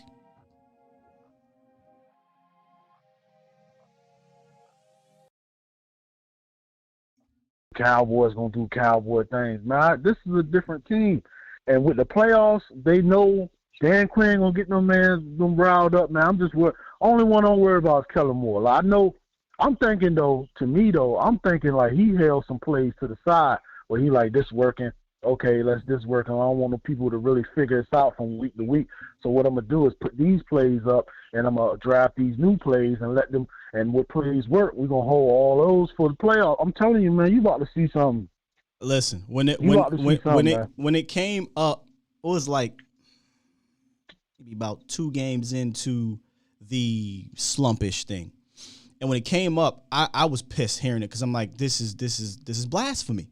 Like, you don't hold back. Yeah. And then after about 5 games, I said, there's no other reason. There is no other explanation at this point. So I'm on board with everybody that thought that at the beginning. There can't be any other explanation. There are literally plays I've pulled up on the All-22 that I've seen, and I'm like, I haven't seen that again. You know? Yeah, exactly. And That's what I'm telling you. and then you got the whole Tony Pollard thing, and I'll play that when we get off the phone here. But yeah, that's it. And I think we're going to see things on the other side too. From according to my guy Bobby Belt, he said that he's being told Dan Quinn has packages defensively that he's going to unleash with the full complement of defensive weapons. Yeah, man. Hey, look, that's all I wanted, man. Hey, look, Cowboy Nation, it's time to go to war, man. It's time to go to war. This is it. You know what I mean? Win, go, you lose, go home. You know what I mean? Facts. So, hey, we can't play the game for them. They got to want it. They got to be hungry. And I think they want it, man. I think them people want a ring, man. I think McCarthy want to prove people wrong. I think, Kellen Moore want to get a ring before he goes somewhere to put on his resume. I think they want it, man. and you're gonna see it. You're gonna see it Sunday. I agree, man. But that's I agree. it. That's all I got, man. Appreciate the TP. Or TP. Tony from Tampa. I'm sitting here looking at this about to play. All right, Tony. I'll get with you, bro. Peace.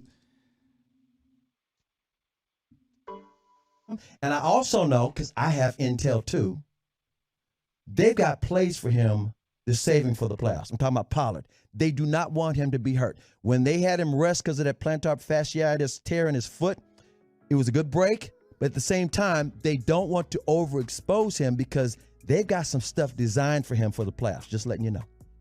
I play that because I think it matters coming into this game. And you got that. You got Tony Pollard only getting 3 carries against Arizona, which this is why it frustrates me, y'all, when we talk about saving crap, because you had an opportunity to win that game, whatever. And then you see them rest Tony Pollard against the Eagles. So to me, that feels like there's going to be a heavy dose of TP in this game. Better be. It better be. I believe it too, Nobles. I believe it too. Mercy said the 49ers YouTube show looks like it's run out of a shed. Probably. Hey, I'm not knocking them. I'm pretty sure they do great work over there too. I don't know. Maybe we'll try to get one on. Maybe we'll see. But yeah, Mucho Boom said it's so crazy how we get a lot of fans from other teams. I welcome it. That's cool. I just wonder, Cowboys Nation, are y'all in their YouTube shows too? Me personally, I'm not. I don't got the time to be over there. I'm trying to learn from my community because I learn more from our community than I do with the networks. I learn more from my own studies than I do from the networks. So I'm watching the Laws and you know what I'm saying, and the Vaches and the Koyes and the Footses and the James and everybody else, that the CFTs, the Tucks, you know what I'm saying? I'm watching these guys. I don't got time to be in what gold mine, burgundy and red. I don't know. What it is called? What are y'all YouTube? What is it called over there? The great mod. What, I don't know. What's it called over there, y'all? The 1949ers. I don't know. Somebody give me a name over there. I shout them out. But maybe we'll get Cowboys Nation and go do a raid over there, and we'll learn some things about the 49ers. Just saying. I don't got time to be over there. 203. What it is, what it do, 203? Oh, yeah, this is Chef Mac, man. I just wanted to call in. Chef Mac, quick. What's up, Chef? Let me save you, bro. Yeah, I just wanted to talk about these 49ers fans. I don't understand why they come to your channel and get mad because we talking Cowboys. Yeah, that doesn't make any sense. I don't understand that. Just like a fan came to my page the other day talking about, they're a good team and all this stuff. Like, okay, I understand, but come on, bro. I talk about the Cowboys. I'm gonna talk about my team winning. But anyway, I feel like if we could get Amari Cooper going fast, I feel like the offense always, what is it? The offense, I want to say, it gets it's momentum when we get him going. He's the straw that stirs the passing game's drink. Period. Yeah. Yep. Definitely.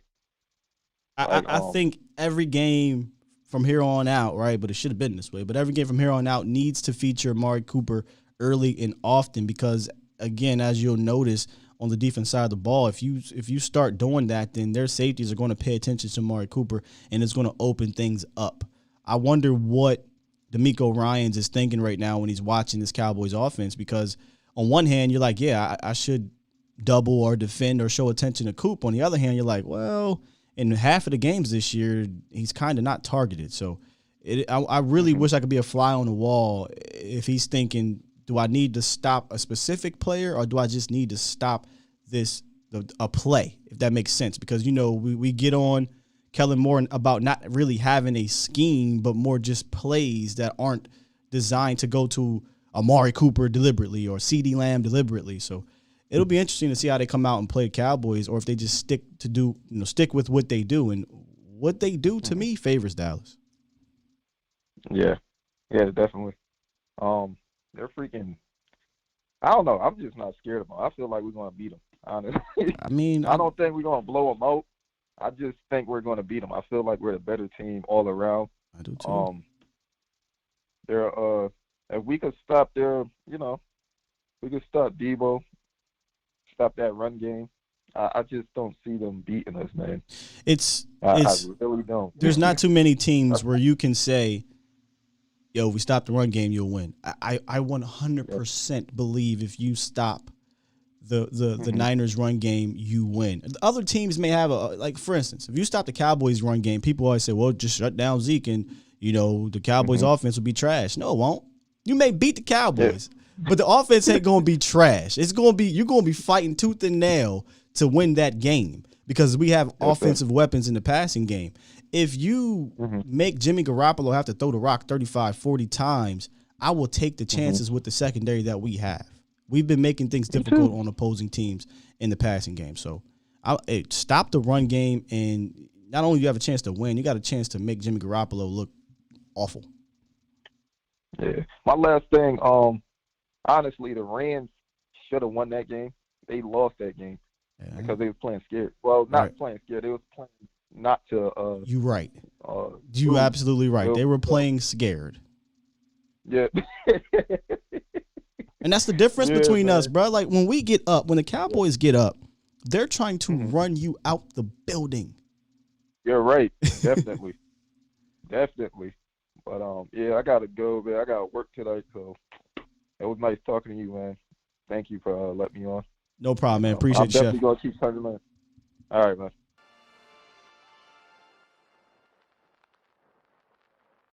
Yeah. A lot of teams say that, right? I mean, they say it about the Dallas Cowboys. Stop the run. Yeah, stop the run, but you still better stop the pass at the right moment because the Cowboys can throw the rock. I mean, I don't even know if you know what's funny? I didn't ask this question about Niner fans, and I don't see a single one of these Niner fans in here defending them, but how do y'all feel about Jimmy Garoppolo? I have Niner fan friends, and most of them do not. They cannot stand this man. And I also know, because I have intel too, they've got plays They cannot for him. stand this man right here. So I'm curious, how do Niner fans feel? If it came down to Jimmy G having to outduel Dak Prescott, you feel confident he can do that? I know there's some of y'all in here. I just want to see some of the, he's a winner. There we go. Okay. That doesn't answer my question, but all right. Niner fans, how you feel about about Jimmy Garoppolo having to go out there and air that thing out to win the game? I got the generic, he's a winner. Got that one. I don't know, Marcus. Winner of what? I don't know. My man threw 8. He threw 8 passes in a playoff game, but he's a winner.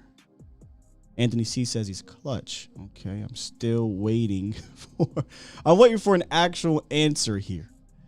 If Jimmy Garoppolo has to go out there and throw to win this game, talking about 35, 40 attempts against this Cowboys passing team that has a great pass rush and a secondary that makes things difficult, are you confident in your quarterback? It's okay to be real Niners fans. Like honestly, it is okay to be like, nah, man, I don't have the confidence in Jimmy. That's why we need this run game to do what it does, right? Like, that's just real. Okay, so we got how many playoff wins does Dak have? Still not getting the answer. Okay. Looks like we're not going to get the answer from 49er fans.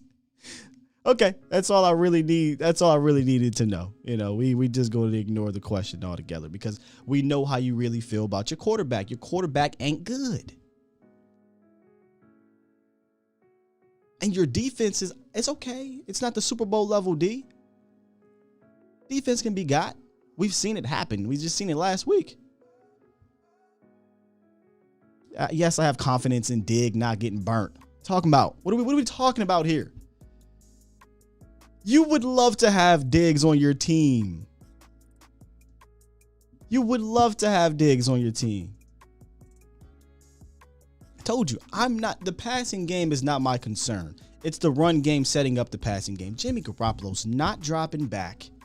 1, 2, 3, 4, 5, sitting in the pocket and just picking the Cowboys apart. What's going to happen if they have success in the air, in my opinion, is the ground game is having success. You get the play action, you get the east-west stuff, all the trickery, and then you get to put the ball in the running back's hand, pull it out, a linebacker steps up, a safety bites, and now you got somebody deep over the middle or something like that. Or you get some yak from a screen. Jimmy ain't dropping back and just picking Dallas apart. Come on, man. But Dak can. Let me chill, because see, I'm get back to this. 505. What it is, what it do, 505. Here's Scotty, after the 49ers, bro, like, the Niners are fucking. You look up on the Eagles, man. You know, like, I saw the report about the Eagles, bro, because, like, look at Dallas Cowboys won. Cowboys won. Cowboys, like, Pete, Jack, or Lamb, or Schultz, or do everything, too. Like, the 49ers are the passing range, like that. Like, bro, but that's all fucking. Like, remember 2020, like 41-33? 41-23, is that the score you said? Yeah, it's after 2020. But lost. I like it. All right, by us. Appreciate the call, man. 41-23. We're going to end it on that.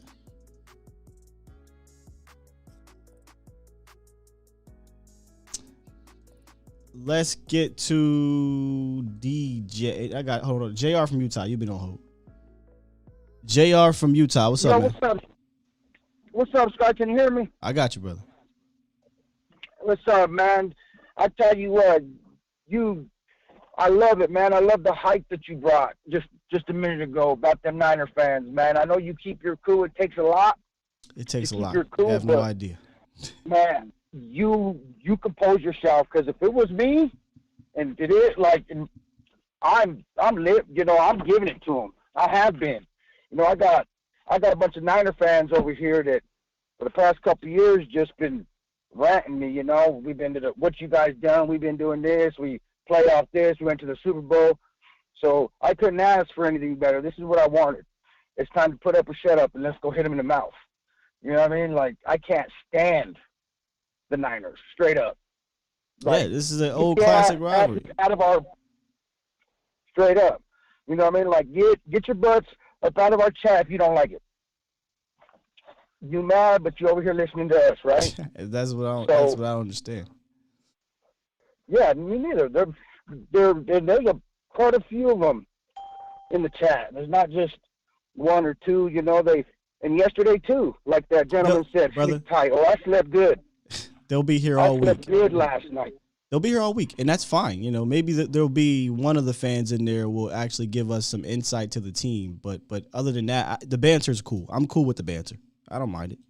So far, so good. I mean, unless somebody got kicked out that I don't know of, I haven't seen anything that's been ban worthy. So I'm cool. Yeah, it's all fun and games. You know what I mean? I'm having a watch party at my crib with a bunch of Cowboys fans and Niner fans. So it's going to be a fun, old school, classic rivalry that's just brewing up, man. It's been needing to happen for years, and it's just hasn't been since the 90s, you know. So it's time. But my key to victory, real quick, is we got to go in there just hungry. You got to go in there 100 miles an hour right off the bat.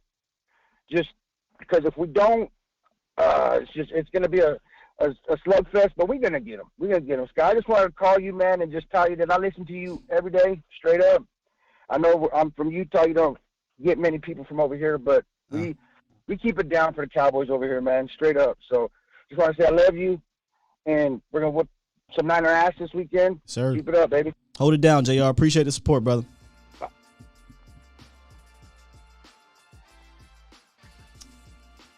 Did I Get you out of here. All right, got you out of here. We're going to get DJ. All right, I'm going to lock these things up because it's getting too deep here. Got DJ, A Hatch, and then Shavance. And then we got some callers I'm not familiar with. Boom. What's up, DJ? I'm muted.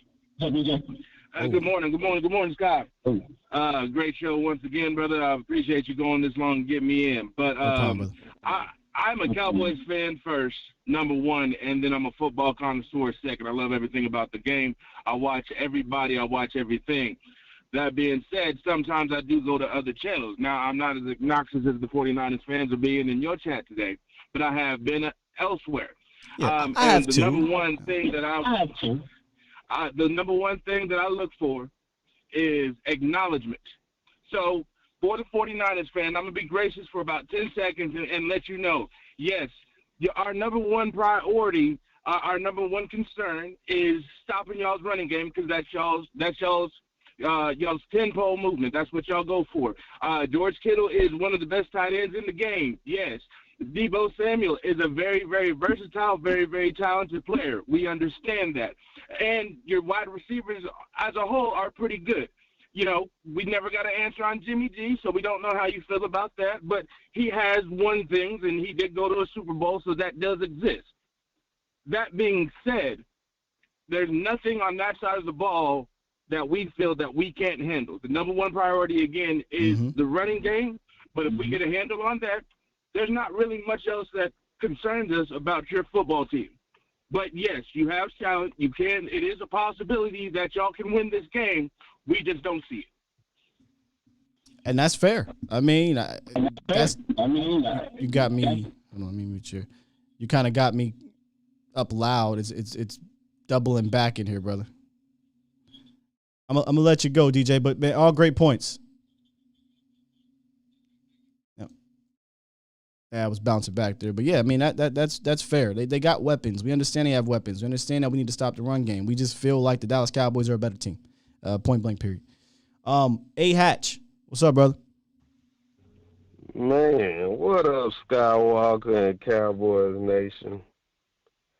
Man, your boy right here, man, you know how I normally, I've been trying to chill, man. And I'm like you, Sky, take it week by week. Right.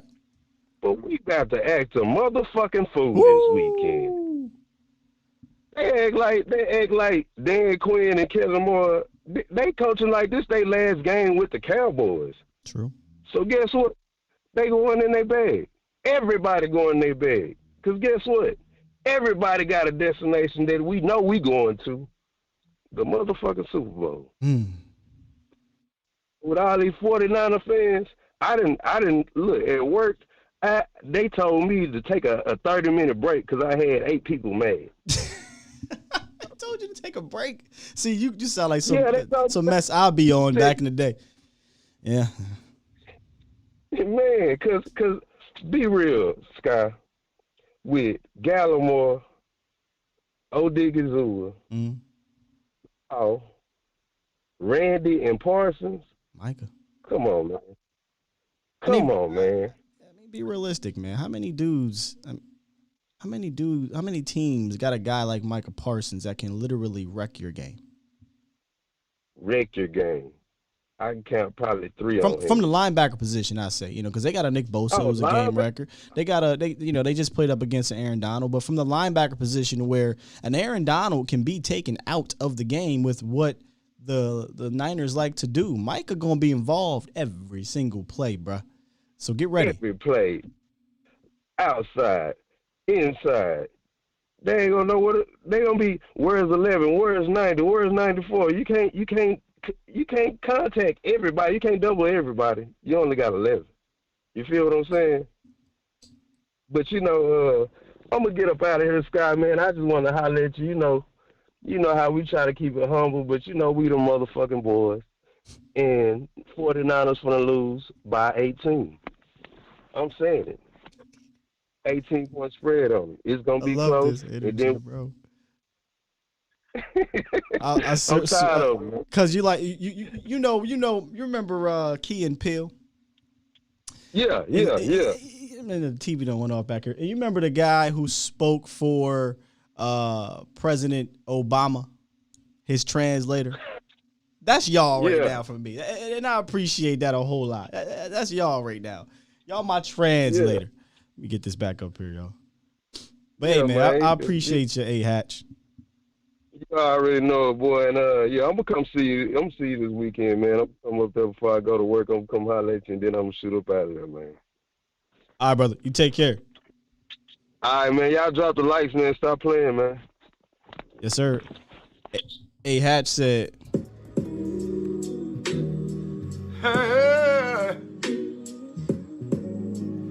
Ain't nobody calling me, texting me, paging me, asking me, are you still in ball? Calling me, texting me, paging me, asking me, am I still in ball? Y'all usually check on. Y'all usually check on. Listen. I'm still in balls. Woo, portion of abortion. Hey! This is the energy that I want this week. Seriously. You know, again, we're going to talk ball. I think that's what makes this channel fun for me, at least, man. We bring the fan aspect to it. Y'all are a part of it. But we also break down the game, you know? It's fun. It's even fun arguing with y'all Niner fans. Seriously. We don't get this too much during the regular season. Yeah, the Eagle fans didn't want to come up in here in the NFCs, right? NFC's fans, they trickle in and trickle right out. I will say this, Niner fans. Y'all got some endurance. Y'all got some endurance. Y'all sticking around. Who did I say was next? Shavance? What's up, man? What's going on, Ty? What's up, brother? How you feeling, man? Hey, I wanted to talk about. Yeah, go ahead. I'm feeling good, especially after that Eagles game. And you know, it always feels good when you're 6-0 in the division. Yeah. And you can talk as much smack as you like to division opponents' fans. That's wonderful. No, I wanted to say I really liked what that formula. Now, I understand the Eagles, and you're going to change things up, but that formula for the Eagles game, that was what I thought we should look like. We had like 32 carries. Dak had 27 pass attempts for 295 yards, 5 touchdowns, no interceptions. And, you know, our running back, even Corey Clement's out there getting some. So, and I think he should be, even when Pollard is there. I do like all over these dudes, because if you noticed in that game early on, I think Zeke had like 8 carries for so Shavance, 23 yards or something. Let's put. And then all of a sudden, bing, bang, boom, we're breaking through. Hold on, let's put context to it though. What you're talking about is the game script, right? Not necessarily the results of because who we played matters, right? You're not going to score 51 points against this team, I don't think. So you're talking about you like the game script. I don't like scripts at all. I'm like a Vince Vaughn kind of guy. I like to improv. Like, you want to have an idea of what you want to do. Wait, what? But any given play, you have to be choosing. Well, like, let's say, like, we want to be run heavy. But you don't go out and just run the ball on a given play because you want to be run heavy. If they got 9 guys in the box, you're not going to run the ball, are you? No, obviously, you know, audible or run a different play, but you want to have a general idea of what you want to do and accomplish. That's a script. And then, you know, just try to work towards that. I mean, when you say script, I feel like they already have the first 8 plays called. I don't like that. I mean, that's... Run the first play, and on 3rd down, if it's 3rd and 3, run the ball again. Or don't be afraid to run the ball again, kind of thing. Or whatever. You see what I'm saying? Just, they got to stick to the run heavy. When they started out early in that game, they had like Zeke was carrying for like 2.8 yards a carry, and as soon as they said something about it, 5 carries later, he had 6.8 yards a carry because he broke that big run. But the point is, you got like the first 10 runs are like we're just warming up. We need to have 30 runs because it's between that. I'll try to say. I'm telling you, man, it's between that number 11 and number 30 mark is where we really start punishing the defense. After 15 runs, look at it. Watch the film. After 15 runs, they don't want to tackle Zeke anymore. Listen, bro. They don't want to tackle Zeke anymore. That's why the Titans run the ball. Nobody wants to tackle Derrick Henry after 15 rushing attempts. You know what I mean? A breath, brother. Take a breath, man. Okay. Take a breath. Because what you're saying, I hear what you're saying. The definition just threw me off for a minute there. Because you talked about having you liked the game script, and then you said, no, we want to be improv. That doesn't make any sense. There was a deliberate game plan to run the ball in that game, right? And what I'm asking you is, we have to understand context of who we played. So throw out who we played, right? You want to talk about how we played and how the game script went, which means we were more of a run-heavy team in that game, and Dak stayed under that 35 pass attempt script. So that's what you want to see, right? You want to see we want to see us run the ball 30, 32 times, Dak throw the ball 28, 29 times, correct? Yes. That's okay. But So also, yeah. as far as the Eagles game goes, I felt like we didn't respect them. Like Dak was going to be like, I'll throw this damn ball wherever I want to, and you're going to like it. And he was threading needles all over the place, just throwing right over Eagles' shoulders left and right all day. Running the ball. After, we started slow, but we stuck with it. And we're like, we're going to run this ball whether you like it or not. We're going to start running this ball. And then we did. Like, we got to have that kind of attitude. Like, we will succeed. We will eventually break through on the run. We will sucker you on one of these play-action plays and go deep to Coop or something. Like, that's where the run is good, too, because Dak needs a little more time. Our offensive line is good, but they're not great. And we're going into the playoffs against great defenses. So we're going to need to do whatever we can to get him more time in the pocket, and play action is a good way to do that, but you need to run the ball. So I digress. I leave you with that. I love the last game. I love the numbers, his numbers, the rushing numbers. I think if they do anything similar to that in the playoffs, we're going all the way. So I'll leave you with that. 100%, man.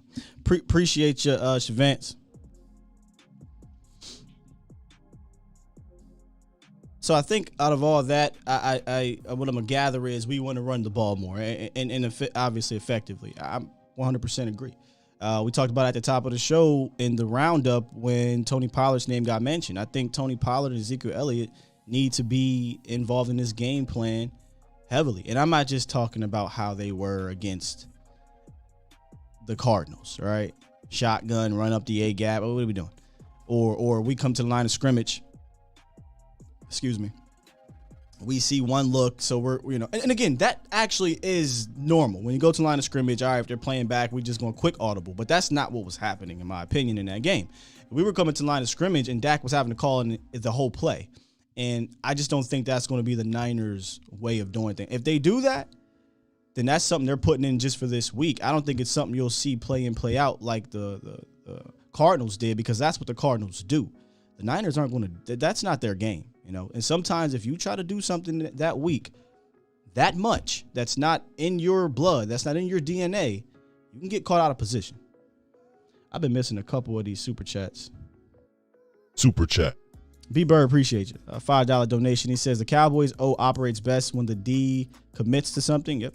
What we are missing is establishing Cooper early, making the D over commit to him. Yeah, that, right? B-Bird, the run, right? Yeah, I mean, I totally agree. And most offenses will be better. And I still think even the thing about the way the Cowboys offense had been operating, even in their slump, there were opportunities. And we talked about this a lot in the post-game show, where if it's going to be a tough defensive game, it's going to be a tough, every yard's going to be hard, or every attempt is going to be hard to get, every touchdown, every point. Then you have to take advantage of those small opportunities that present themselves to be a big play or to be a touchdown, et cetera, et cetera. So there's going to be opportunities in this game if it comes down to that. It'll be about Dak taking advantage of them. Now I said, be honest, Niners are scary when they're clicking. Cool. Cowboys are scarier when they're clicking.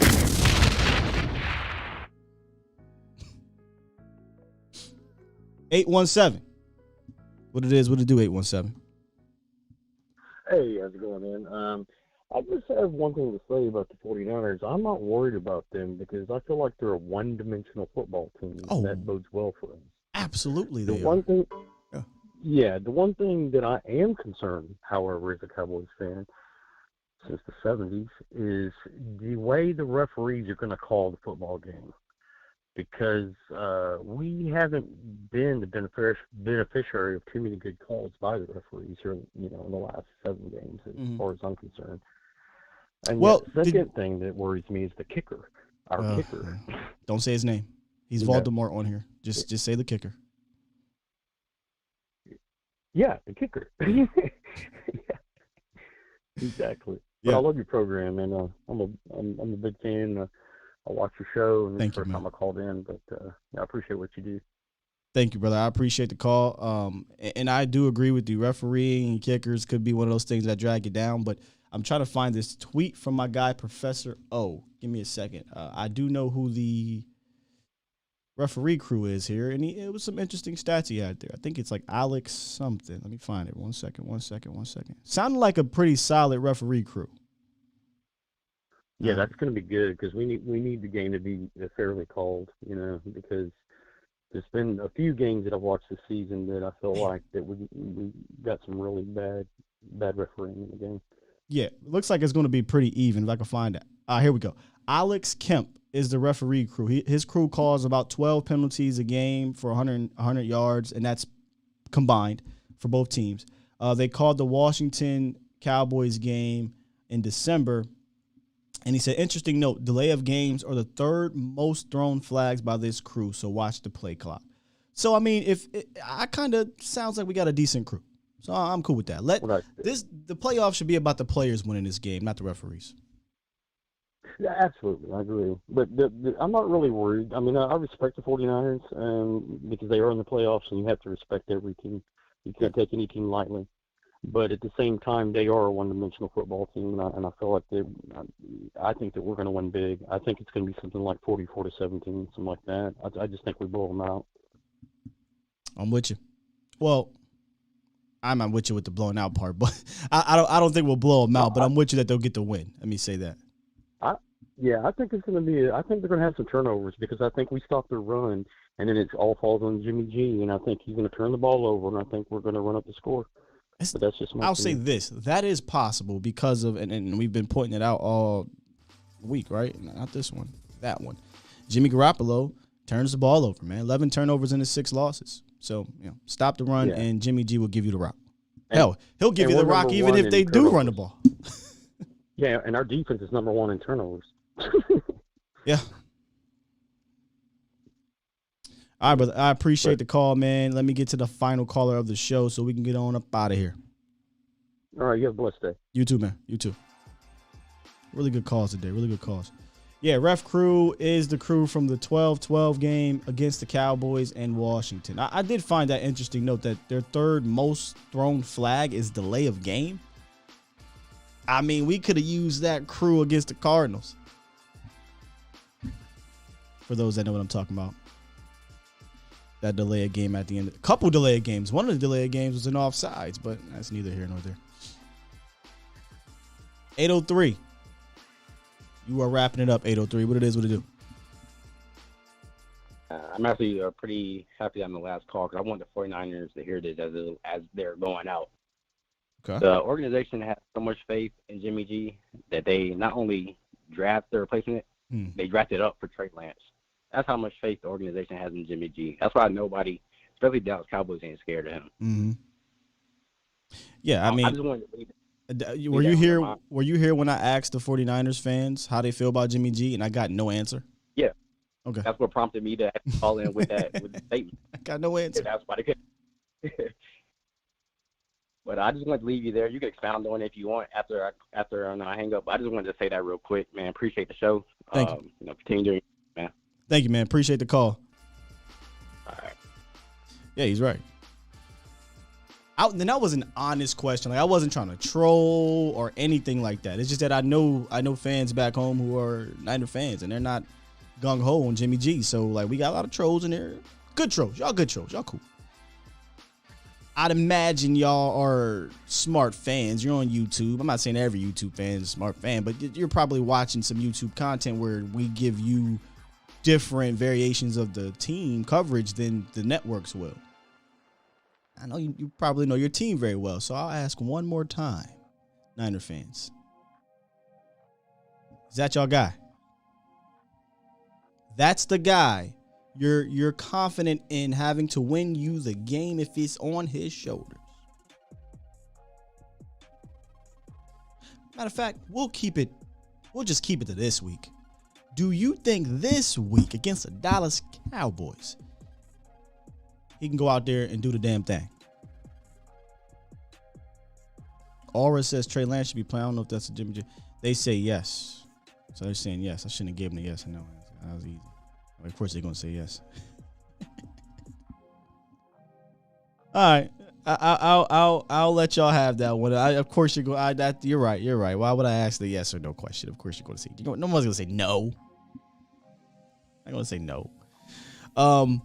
Super chat from Glenn Capers. Appreciate you for the $9.99 donation. He says Dak needs to stop playing chess with the fake blitzes up the middle. It causes confusion. We can neutralize this by cutting back on shotgun, ignore the fake blitzes, and run play action, bootlegs, etc. Oh yeah, Glenn, it's really not him playing chess. That's the defense playing chess, right? A lot of teams, they sugar the A gaps and things like that, but the most successful teams that have played the Cowboys have had this kind of free-for-all defense where they got either a star guy like Tyrann Mathieu or Budda Baker, and they can move him everywhere. Or against the Chargers, it was I'm having a brain fart. The cat from FSU. Damn, having a brain fart. Y'all know who I'm talking about, but him. Guys that they can move around and things like that. I didn't see that from the Niners. So I don't know if they're going to play that game. So that chess game, and it's really. It forces Dak and Kellen Moore to play chess. You know what I mean, Glenn? Like he's not coming to the line wanting to play chess. It's forcing him to play chess. And they're going to do that to you occasionally, the Niners will, but I don't think they're going to do it to you as much as the Cardinals did. And if they do, Derwin James, thank you, Chuck. If they do, it'll be something out of their realm. And you got to hope that they've practiced it enough and they're confident enough to do it consistently and be good at it. Because I don't think that's their game. You know? I think their game is to beat you with Nick Bosa and that front four and Arik Armstead, and they can give you trouble. I mean, if your line can't hold up, I think our line actually can hold up. I don't, in the passing department at the least, I think we have a pretty solid pass blocking offensive line. It's been inconsistent on the ground more than it's been in the pass blocking department. Will they have their wins? Yeah, man. Bosa's going to get his wins. Arik is going to get his wins. You know, they're going to get their wins. But out of 65, 70 plays, if you can win most of those, I think you have a chance for this offense to succeed. And I'm breaking it down today because today was about the Cowboys defense against the 49ers offense. But when we get Okoye on this week, we will talk about it. Great show. Absolutely great show. I'm actually having fun this week, man. Y'all can tell that I'm trying to balance this fan thing with this. I don't want to say analyst. I ain't no dang analyst. But you know what I mean? Like trying to remain professional. But deep down, not even deep down, because this is on my damn sleeves. I'm telling you, I'm going to just say this. If you come to Texas Live this Sunday, you will see Sky. You will see me. You will really see me. I say that all the time to people, man. When you get there, don't judge me. I'm just like you. I just happen to do this every day. That's all.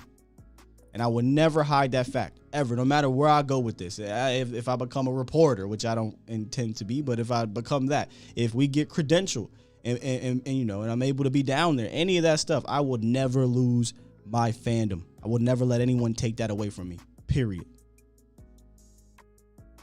With that said, y'all, it's been a great show. We'll go ahead and press this button. Make sure y'all check out Mauricio Rodriguez tonight, A to Z Sports, prime time. Appreciate all the calls, all the donations, even you Niner fans. Shout out to Stevie Mac, the My God. Report back tomorrow, 8:15-ish. I will have Mauricio Rodriguez on the show. We'll talk Cowboys football, 49ers matchup, and much, much more, man. Love y'all. We out here. Peace.